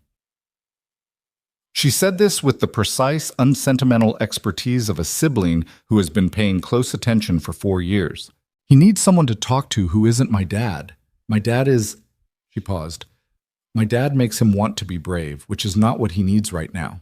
What does he need right now? Someone who'll let him be 12. She looked at her hands. Someone who won't turn his feelings into a problem to be managed. Serena said nothing. She let that sit in the air between them the way it needed to. Arya slid off the hood of the car. She stood there for a moment. Then she picked up the packed bag and she walked to the back of the garage and she put it in the storage cabinet in the corner and she shut the door. She didn't look at Serena while she did it. She picked up her uniform jacket from where it had been folded over the car's mirror, put it on, and straightened the collar with the automatic precision of habit. I'm going to school, she said. Okay, Serena said. If Brant comes today and interviews me. She stopped. She turned and looked at Serena with the full uncovered force of her face, the mask entirely down for the 3 seconds it took to say, don't let them take Mila somewhere for the interview. She has to stay in the house. She's okay in the house. She falls apart in neutral spaces, in offices, in rooms that don't smell like anything. She needs to be where she can hear Inez in the background. Her voice had cracked, just slightly, on Mila, and she covered it immediately. Tell my dad. I'll tell him, Serena said. Arya walked out of the garage.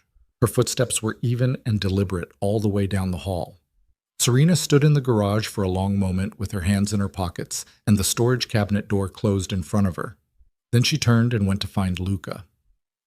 Investigator Brant arrived at 2:15. She was younger than Serena expected, mid-30s, compact, with short natural hair, and the particular quality of attention that distinguishes people who are genuinely good at a hard job from people who are merely performing competence.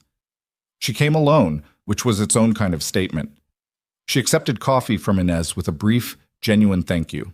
She sat at the kitchen table and set her notebook on it and looked around the kitchen with unhurried eyes that took in everything without announcing they were doing so. Luca sat across from her. Serena sat to his left.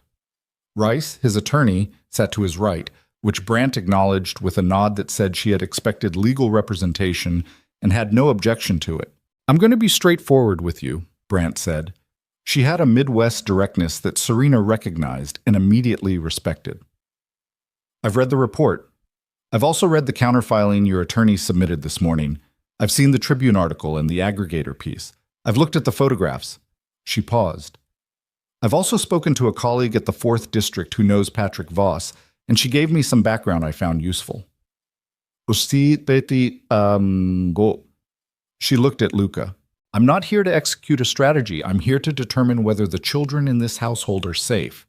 That's the full scope of my interest." "We understand," Rice said. "I'd like to speak to each child separately," Brant said. "In this house, in a room of their choosing, a guardian can be present for the 7-year-old. The older two, I'll ask them their preference." She looked at Serena. "And I'd like to speak to you, separately from Mr. DeSantis. Standard procedure." "Of course," Serena said. They set an order. Mila first, with Inez present at her request. Inez, not Luca, which surprised everyone except Serena, who had watched Mila navigate the morning and understood that Inez was Mila's safe person in the specific way of someone who has never been anything but constant. Then Noah, then Arya, then Serena, then Luca last. Mila's interview lasted 22 minutes. Serena could hear the edges of it from the hallway. Not the words, but the quality. Mila's voice at its characteristic velocity. Brant's lower register asking something. Mila's acceleration in response. At one point there was laughter. Mila's bright and total, and Serena exhaled. Noah's took 40 minutes and was completely silent from the outside. When he came out, his face was careful and closed, and he walked directly to his room without speaking to anyone, which was exactly what Arya had predicted. And Serena caught Luca's arm before he could follow, and she shook her head once, and he held, for the 4 seconds it cost him to hold, and then he nodded. She went to Noah's room herself. She knocked. He said, "Come in," with the voice of someone who is holding themselves together with both hands. She went in and sat on the floor against the wall. Not on the chair, not on the desk. The floor, which was the non-authoritative position, the one that said, "I'm not here to manage you." And she said, "You don't have to talk." He sat on the edge of his bed. He looked at his hands. After a long time, he said, "She asked me if I'd ever seen anything in this house that scared me." "What did you say?" "I said yes." He paused. "I said the scariest thing I've ever seen in this house was the night my dad got the call about the root leak. Because his face, he didn't know I was awake. He thought everyone was asleep." He looked up at her. His eyes were 12 years old and 100 years old at the same time. He looked like someone had taken something from him. Not anger, just loss, like he was losing something. A pause. "I told her that scared me more than any of the security stuff. The guns and the guards and the cameras, those just mean he's careful. But that face meant he was human." Serena sat with that. "She asked if I felt safe," he said. "I said yes. I said the only thing threatening my safety right now is a man named Grant Whitlock and his attorney, which she already knew, because her face did the thing faces do when you say the thing they were waiting for you to say." He was 12 years old, and he had delivered that observation with the calm precision of someone twice his age. And Serena thought, this child is remarkable, and also he is exhausted, and also he has been doing the work of being remarkable for far too long without anyone simply sitting on the floor next to him. She sat on the floor next to him for another 20 minutes. She didn't talk much. He didn't either. It was enough. Her own interview with Brant lasted 35 minutes. She told the full story. The appointment, the drive home, the kitchen, the envelope on the floor, the deadbolt, the 3 blocks in the blizzard, the bus shelter, the convoy. She told it without editorializing, without performing distress, with the same flat accuracy she'd have used to recount someone else's experience. She set her phone on the table and showed Brant the texts from the night. The call log. The voicemail where Grant said come home before she'd told anyone where she was. Brant looked at the voicemail timestamp.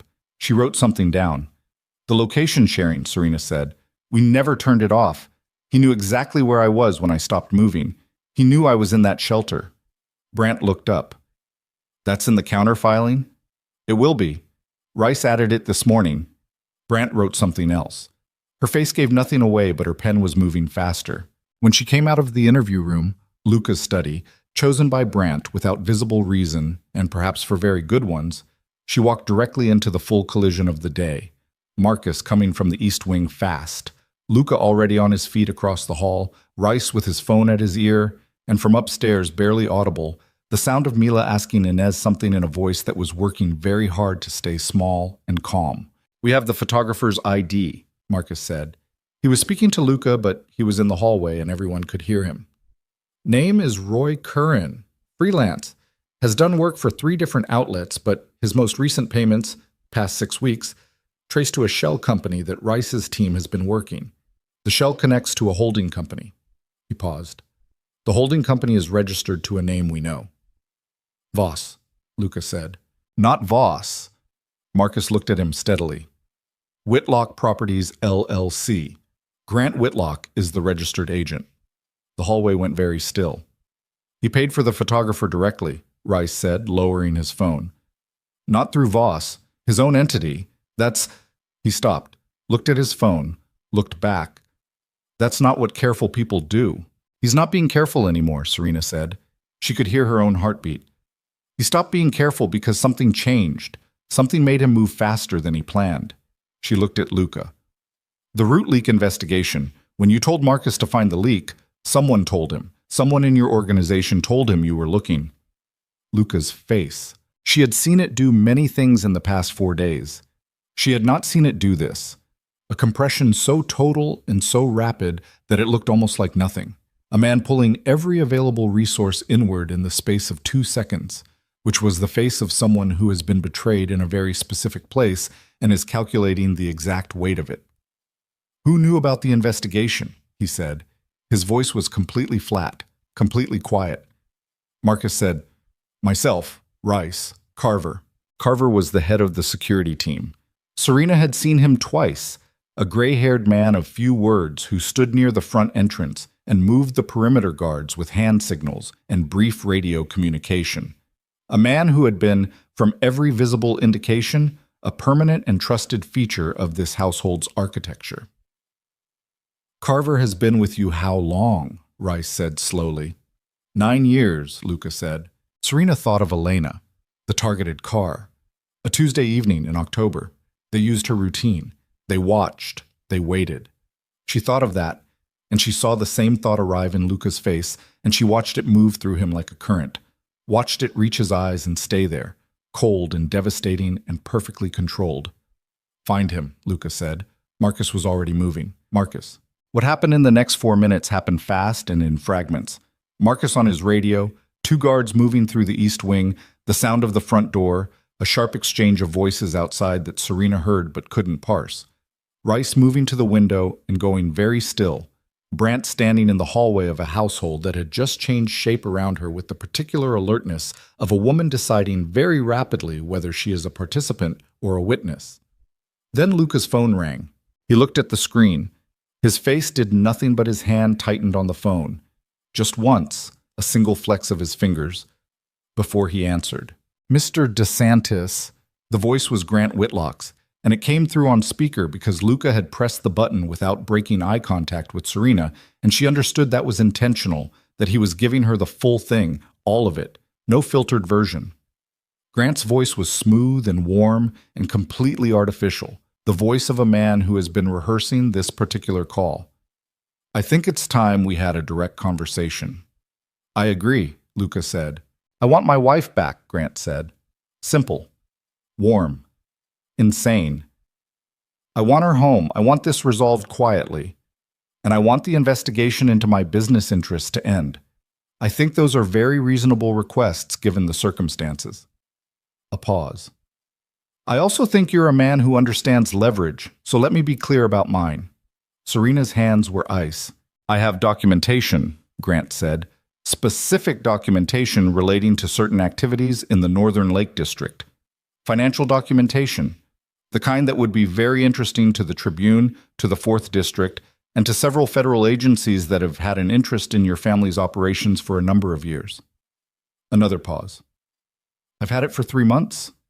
I haven't used it because I was hoping this situation wouldn't require escalation. But if Serena doesn't come home today, this evening, of her own free will and on the record, then tomorrow morning, every piece of that documentation goes to every address I just mentioned. Ishapao Itakan. The hallway was completely silent. Brant was still there, still listening. Her notebook was closed. Her pen was in her hand, but not moving, and her face had the specific quality of someone who is absorbing information that is changing the shape of something significant. And if she does come home, Luca said. His voice was so level it was almost conversational. The documentation disappears. It becomes irrelevant, Grant said. Those are different things. A beat. Yes, Grant said. They are. I suppose they are. Something shifted in his voice. Not the warmth. The warmth stayed, but underneath it something else surfaced for 1 second. Something that was colder and more honest, and suggested that the warmth had always been the performance, and this was the actual person. I always find that the most successful negotiations are the ones where everyone understands exactly what's being exchanged. Luca looked at Serena. She looked back.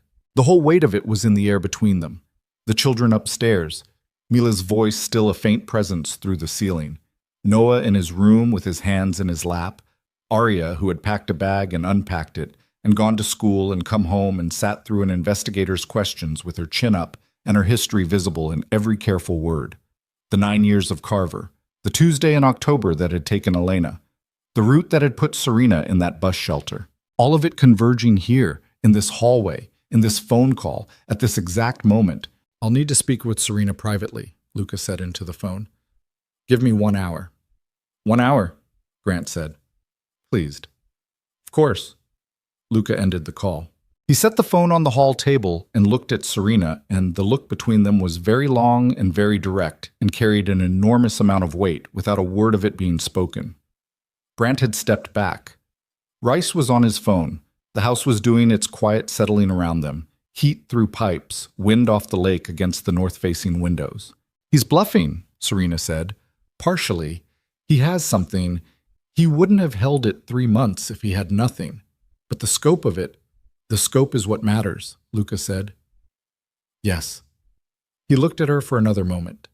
Then he looked at the ceiling, toward the sound of Mila, toward Noah's room, toward Arya, who was probably at her desk doing homework, with the focused intensity of someone who uses work as ballast when the world tilts. He built this entire thing, Luca said quietly, to put you in this hallway making this choice. I know. He wants you to feel responsible, he said, for what happens to my family if you don't go. He wants that weight on you. I know, she said again. Steadier this time. Serena. He said her name differently than he had before. Not a handle, not a location marker, something closer to the way you say a name when you're talking to the actual person rather than their circumstances. Whatever you decide, this is not your fault. None of this is your... I know whose fault it is, she said. Her voice had gone to the bottom place again, the solid floor. And I know what I'm going to do. He waited. She looked at him with all of it present in her face. Everything she'd been carrying since the foyer on Birchwood Lane, the deadbolt, the coat, the bus shelter, the 4 days inside this house that had been more real and more present than the previous 8 years of her life. And she said, call Rice back in here, and call Marcus. Because I am not going anywhere, and Grant Whitlock is going to learn tonight exactly what happens when a man mistakes the patience of a woman for weakness. She said it, and she meant every syllable of it, and she watched it land in Luca's face, not as a surprise, but as a confirmation. The arrival of something he had been waiting to see since the night he'd pulled her out of a bus shelter and driven her through a blizzard to a house she didn't know yet was already, in some structural way she couldn't have named at the time, hers. Reese came back. Marcus came back. Brant, who had no legal obligation to stay and every professional reason to leave, and instead stood in the kitchen doorway with her notebook open again, stayed. Serena sat at the kitchen table and she laid it out. Not the emotional version, not the version where she was a wronged woman recounting damage for sympathy. The operational version, clean, sequential, with timestamps where she had them and documented evidence where she didn't. The location sharing she'd never disabled, the coat removed from the bag before she was sent into a blizzard. The precise timing of Grant's first call at 6:45 before she'd spoken to anyone, which meant he'd tracked her phone to this address overnight. The article in the aggregator, published with the photograph of Mila that had been taken by a hired photographer, Roy Curran, now identified, now traceable, directly to Whitlock Properties LLC, not to Voss, to Grant himself, which was the mistake careful men don't make, and which meant Grant had stopped being careful because something had panicked him. "The root leak," Serena said. She looked at Marcus. "When Luca asked you to find the leak, someone told Grant within hours. That means the leak isn't someone Grant recruited slowly. It's someone who was already in contact with him. Someone with fast access to Luca's inner decisions who could relay information same day." She paused. "How long has Carver been unaccounted for?" 40 minutes, Marcus said. "He's not running," she said. "He'd have run before now if he was going to run. He stayed this long because Grant told him to stay. Because Carver's function wasn't just the root. His function was to be here, inside the household, when this moment arrived." She looked at Luca. Grant needed someone who could testify to conditions inside the house. Someone with credibility. A senior security employee with 9 years in the household is credible. Luca's face was very still. "That's the documentation," Serena said. "Or part of it. It's not financial records, or not only. It's testimony. Carver's first-hand account of whatever Grant has coached him to say he witnessed inside this house. Combined with the photographs, the police report, the CPS filing, it's a package. It's designed to be a package." Rice had been writing. He looked up. "That's constructible," he said. "If Carver gave a signed statement to Voss's office at any point in the last 3 months, find out," Luca said. Rice was on his phone before the sentence ended. Grant had not moved from the doorway. She had been listening with the total attention of someone who is simultaneously processing information and making a series of quiet, consequential decisions. She looked at Serena now. A direct level look. The first one she'd given her that wasn't filtered through the professional screen of the investigation. "Ms. Whitlock," she said, "the report I was assigned to investigate alleged that you were being held in this household under duress and prevented from contacting your family." She paused. "I have listened to everything you've just said. I have reviewed the documentation your attorney provided this morning, and I have conducted interviews with 3 members of this household who, without coordination or rehearsal, gave me a consistent and credible account of a functional, safe, and stable home." Another pause. "I'm going to recommend closure of this investigation with a finding of no basis. I'll have the formal documentation filed by end of day." The kitchen was quiet. "The false report and the coordinated harassment campaign are a separate matter," Brandt said. "That's not my jurisdiction, but I'll be noting the pattern of conduct in my closure report in terms that will be useful to whoever takes it next." She looked at Serena steadily. "I hope you have a good attorney." "She does," Rice said, not looking up from his phone. Brandt picked up her notebook and her coffee cup and she left, and the kitchen exhaled around her departure. Luca found Carver in the east garden. He was sitting on the stone bench near the back wall, the one that faced the lake, the one that had been there since before the house was modified into what it currently was. He was in his coat. He was looking at the water. He didn't turn when Luca came out, but the slight shift in his shoulders said he knew. Serena watched from the kitchen window. She didn't go out. This was not hers to witness directly. Some things have to happen without an audience, and she understood which things those were. Marcus stood at the garden door. Just stood. Luca walked to the bench and stood beside it for a moment and then sat down, which was not what Carver had expected.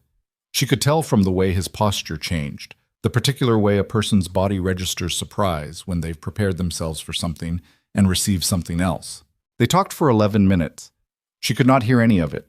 She watched the quality of it, Luca's back, the line of it, which was not aggressive, not performing dominance, just present. Carver's hands on his knees, which began with a grip, and slowly, over those 11 minutes, loosened.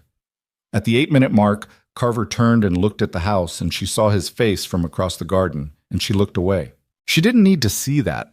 She already knew what it looked like, the face of a person accounting for the gap between who they intended to be and what they actually did.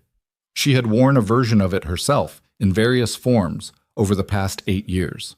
When Luca came back inside, he poured himself a glass of water and drank it, standing at the sink, and said, Grant approached him 14 months ago, before Elena's anniversary. He knew the date, he used it. His voice was measured and even and completely bloodless in the way of someone who has already felt the thing and moved through it and come out the other side of it into function. He offered money, and he offered something else.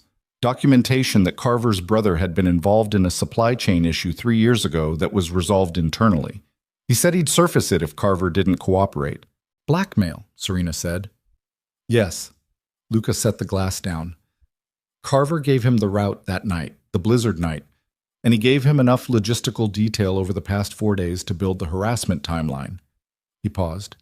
He didn't know about the photographer and Mila. He says he didn't know that part. Do you believe him? A long pause. I don't know yet, Luca said. I think I might, which makes it more complicated, not less. She understood that. The things done to you by people who aren't simply evil, who are frightened or cornered or made of the same materials as everyone else and just failed under pressure. Those are harder to resolve than the clean, uncomplicated betrayals. What happens now, she said, with Carver?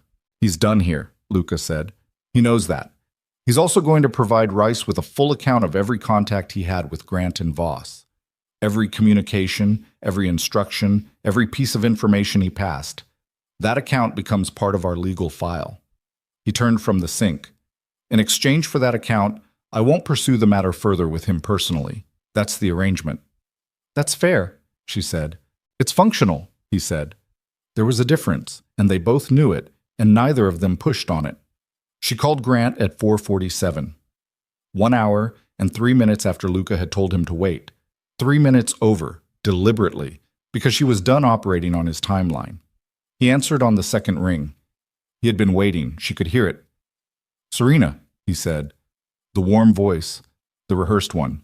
I'm not coming home, she said. I want to be very clear about that so there's no ambiguity going forward. I am never coming home.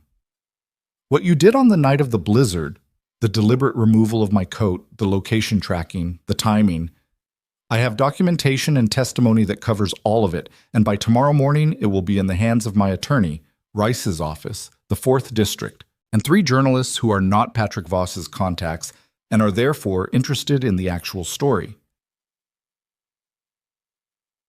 Silence. The documentation you claim to have, she said. Use it if you have it. File it, send it, do whatever you were going to do with it. But understand that when you do, what comes back in response will be everything. Carver's full account of your 14 months of coordination, the shell company traces to Roy Curran and Whitlock Properties, the false police report, the fabricated CPS filing, the photograph of a 7-year-old child taken with a long lens by a hired photographer. Bo amit saipam bote, she paused. Patrick Voss is good at what he does. But Rice is better, and I am no longer someone who can be moved by the threat of consequences, Grant, because you have already given me the worst of them, and I am still here. A very long silence. You have nothing, he said. The warm voice was gone. What was underneath it was thinner and more brittle and finally, honest. You came out of that storm with nothing. You had nowhere to go. I had a coat, she said. You took it. And I survived anyway. She let that sit for exactly 1 beat. Don't contact me again except through attorneys. Don't contact this household. Don't send anyone to this address. We're done. She ended the call. Her hand was not shaking. She noticed that with a mild, distant interest, the absence of tremor, the steadiness of her own grip, the fact that she was sitting at the kitchen table in a house that smelled like Inez's cooking and felt like something she had not had before, not once, not in 30 years, and her hand was completely steady. Mila appeared in the kitchen doorway in her after-school clothes, leggings and an oversized sweatshirt with a cartoon on it that Serena could not identify. And she looked at Serena with those enormous eyes and said, Are you okay? Yes, Serena said. You look like you did a hard thing. I did. Mila considered this seriously. Inez says hard things make your insides stronger, she said. Like exercise, but for feelings. Inez is right. I know. Mila came to the table and climbed onto the stool beside her without being invited and without question, with the complete ease of someone who has decided a thing is hers and has stopped treating it as provisional. Do you want to watch a movie tonight? I pick on Thursdays. I was going to pick the one about the penguins, but I could pick something else if you want. The one about the penguins sounds good, Serena said. It's really good, Mila confirmed. Some parts are sad, but the ending is good. I always watch the ending part twice. Serena looked at her.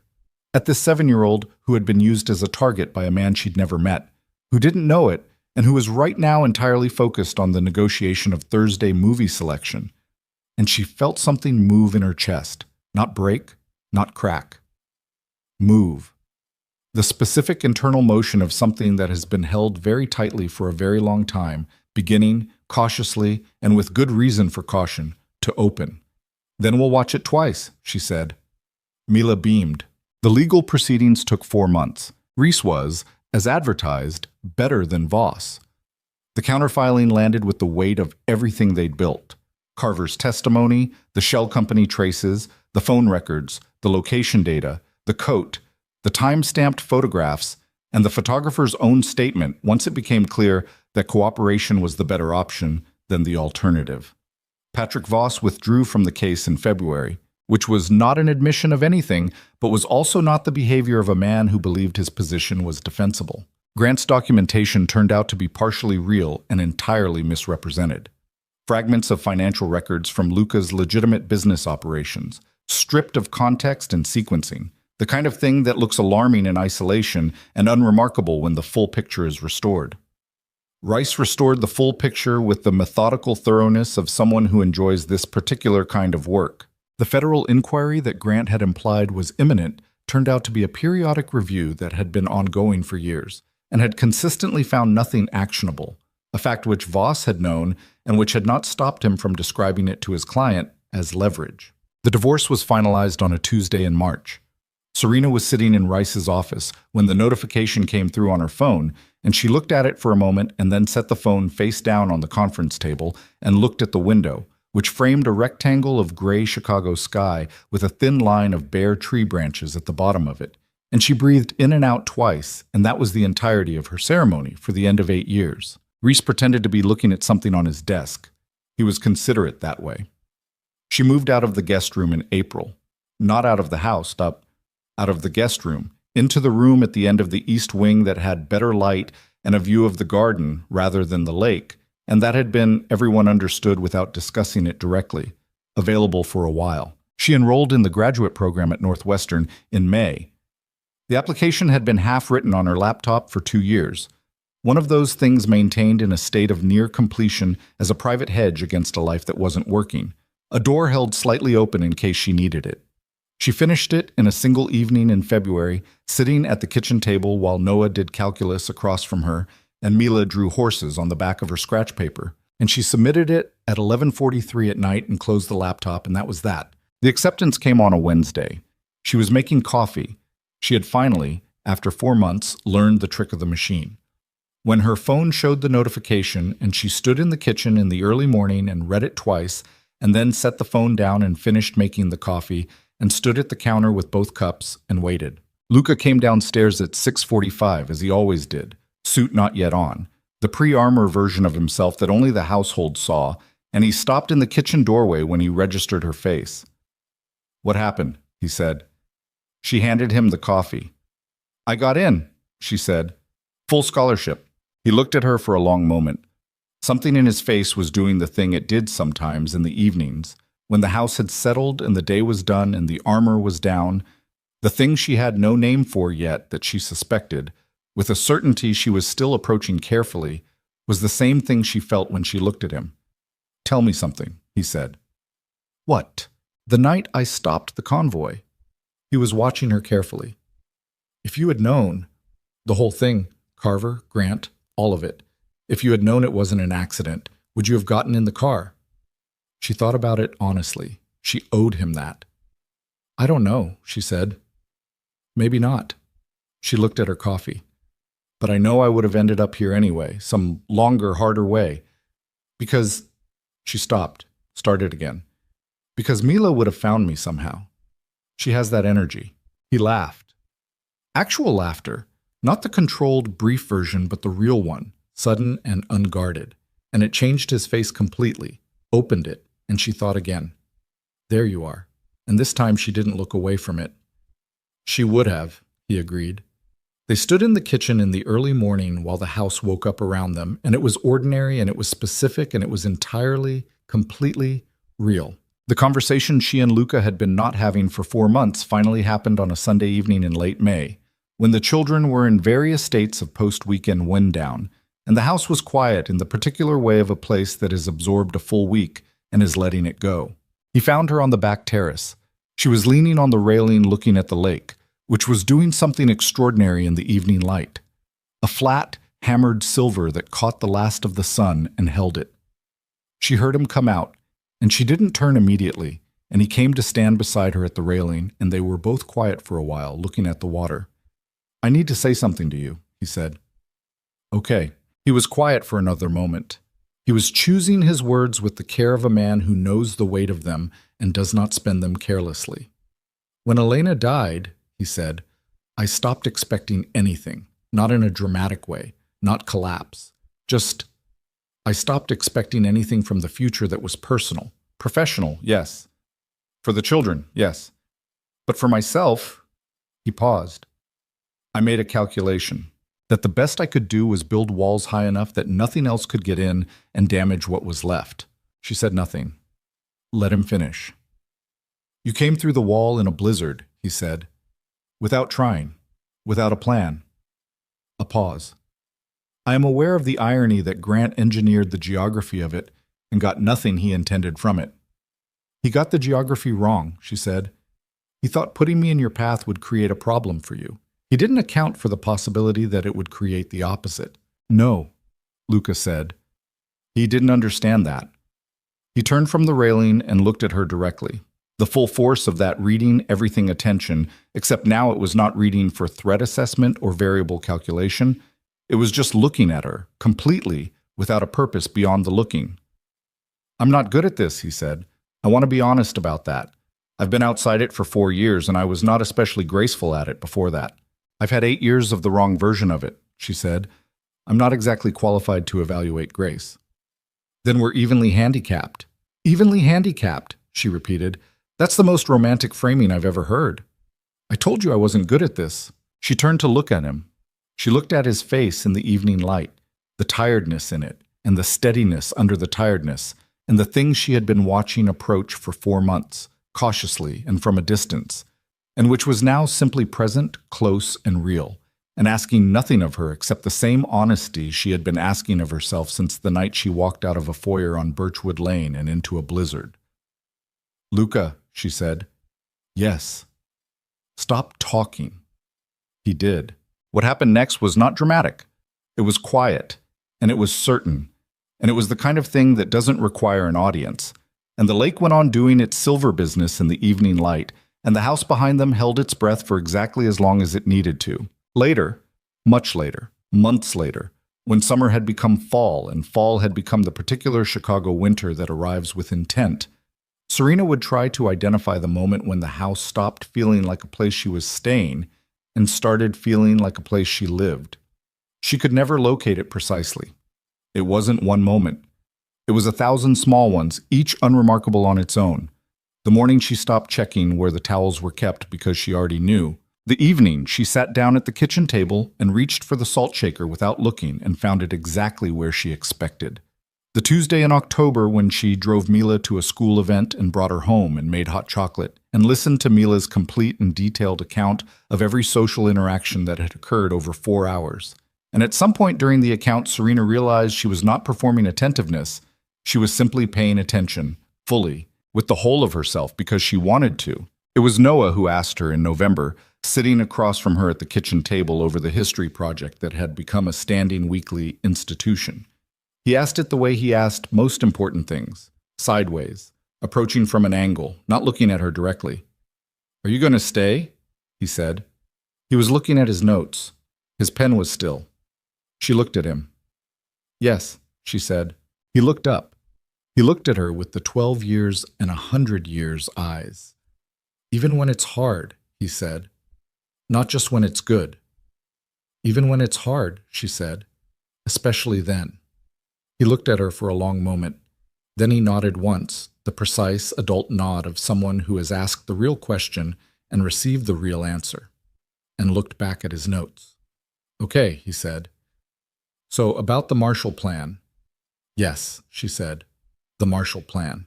The proposal happened in December under snow. Not a private moment, as it turned out. Luca had planned it as one, had arranged for the children to be elsewhere, had a whole quiet and unwitnessed version of it mapped in his head.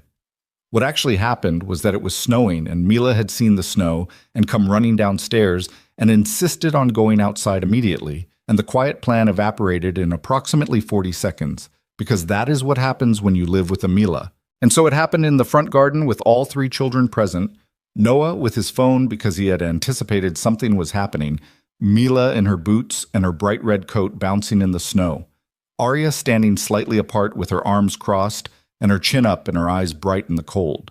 Luca dropped to one knee in the snow. Mila made a sound like a small contained explosion.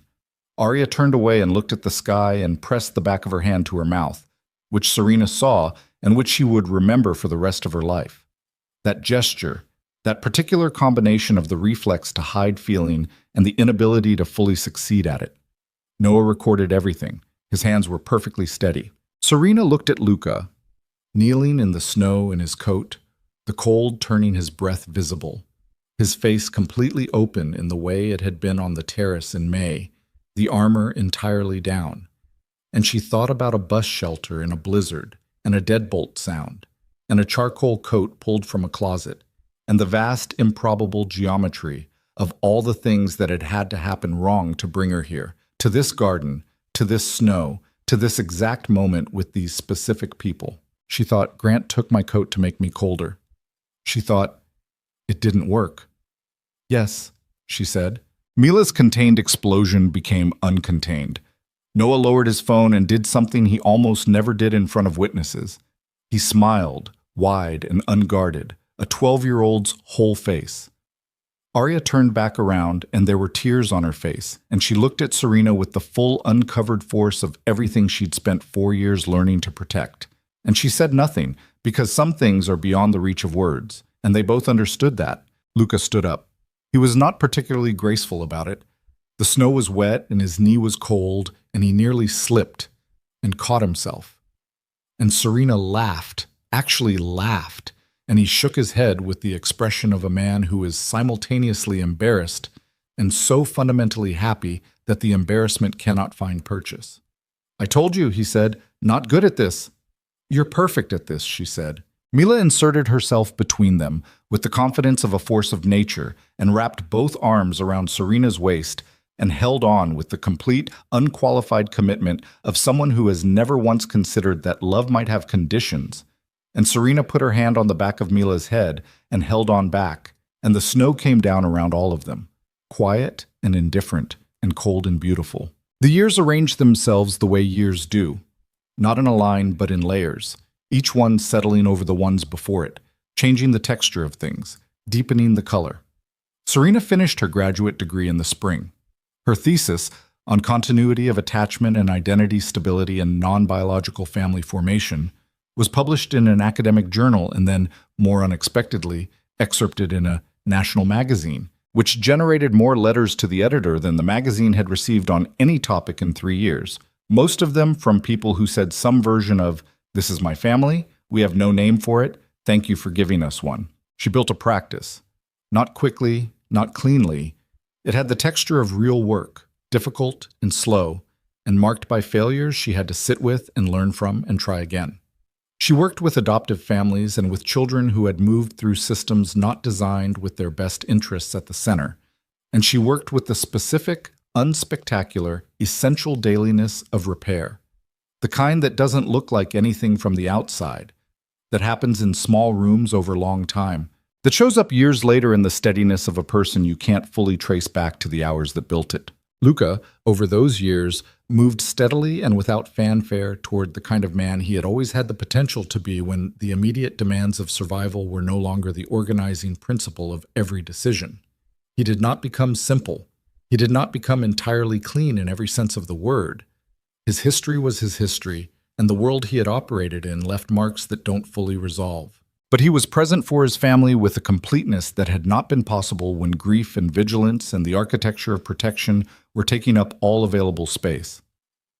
He was a better father. He knew it. The children knew it. Serena watched it happen the way you watch a long-held breath finally release. Arya came home from college on a Sunday in October, not at the end of term, not for any scheduled occasion, just on a Sunday because she wanted to.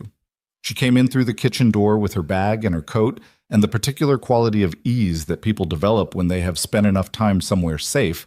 That safe has become their baseline expectation rather than an ongoing surprise.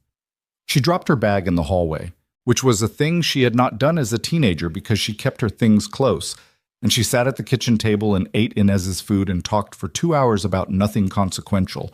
And at some point in those 2 hours, Serena looked at her, at this young woman who had packed a bag and unpacked it and stayed, who had learned over years that some people mean it when they say they're staying. And she thought, there it is. That's what it looks like. On a winter evening in their 5th year in New York, they had made the move. It had gone the way large and frightening things go when you do them with people who know how to stay. Serena stood on the balcony and looked at the city below her.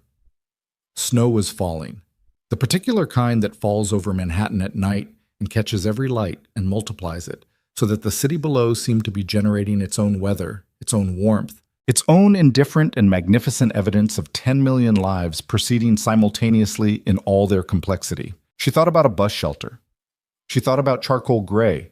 She thought about the sound of a deadbolt and the sound of Mila's voice the first time she heard it, coming from the back of a bulletproof car, telling her facts about snow. Luca came out onto the balcony.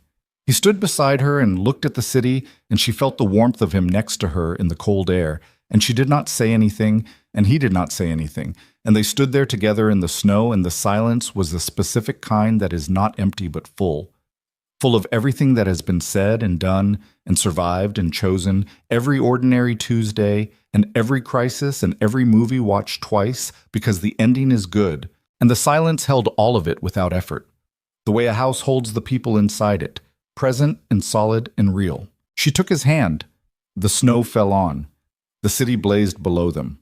Somewhere inside the apartment, Mila was telling facts to someone, at full velocity, without pause. Some things don't change. The best things don't have to. Fade out.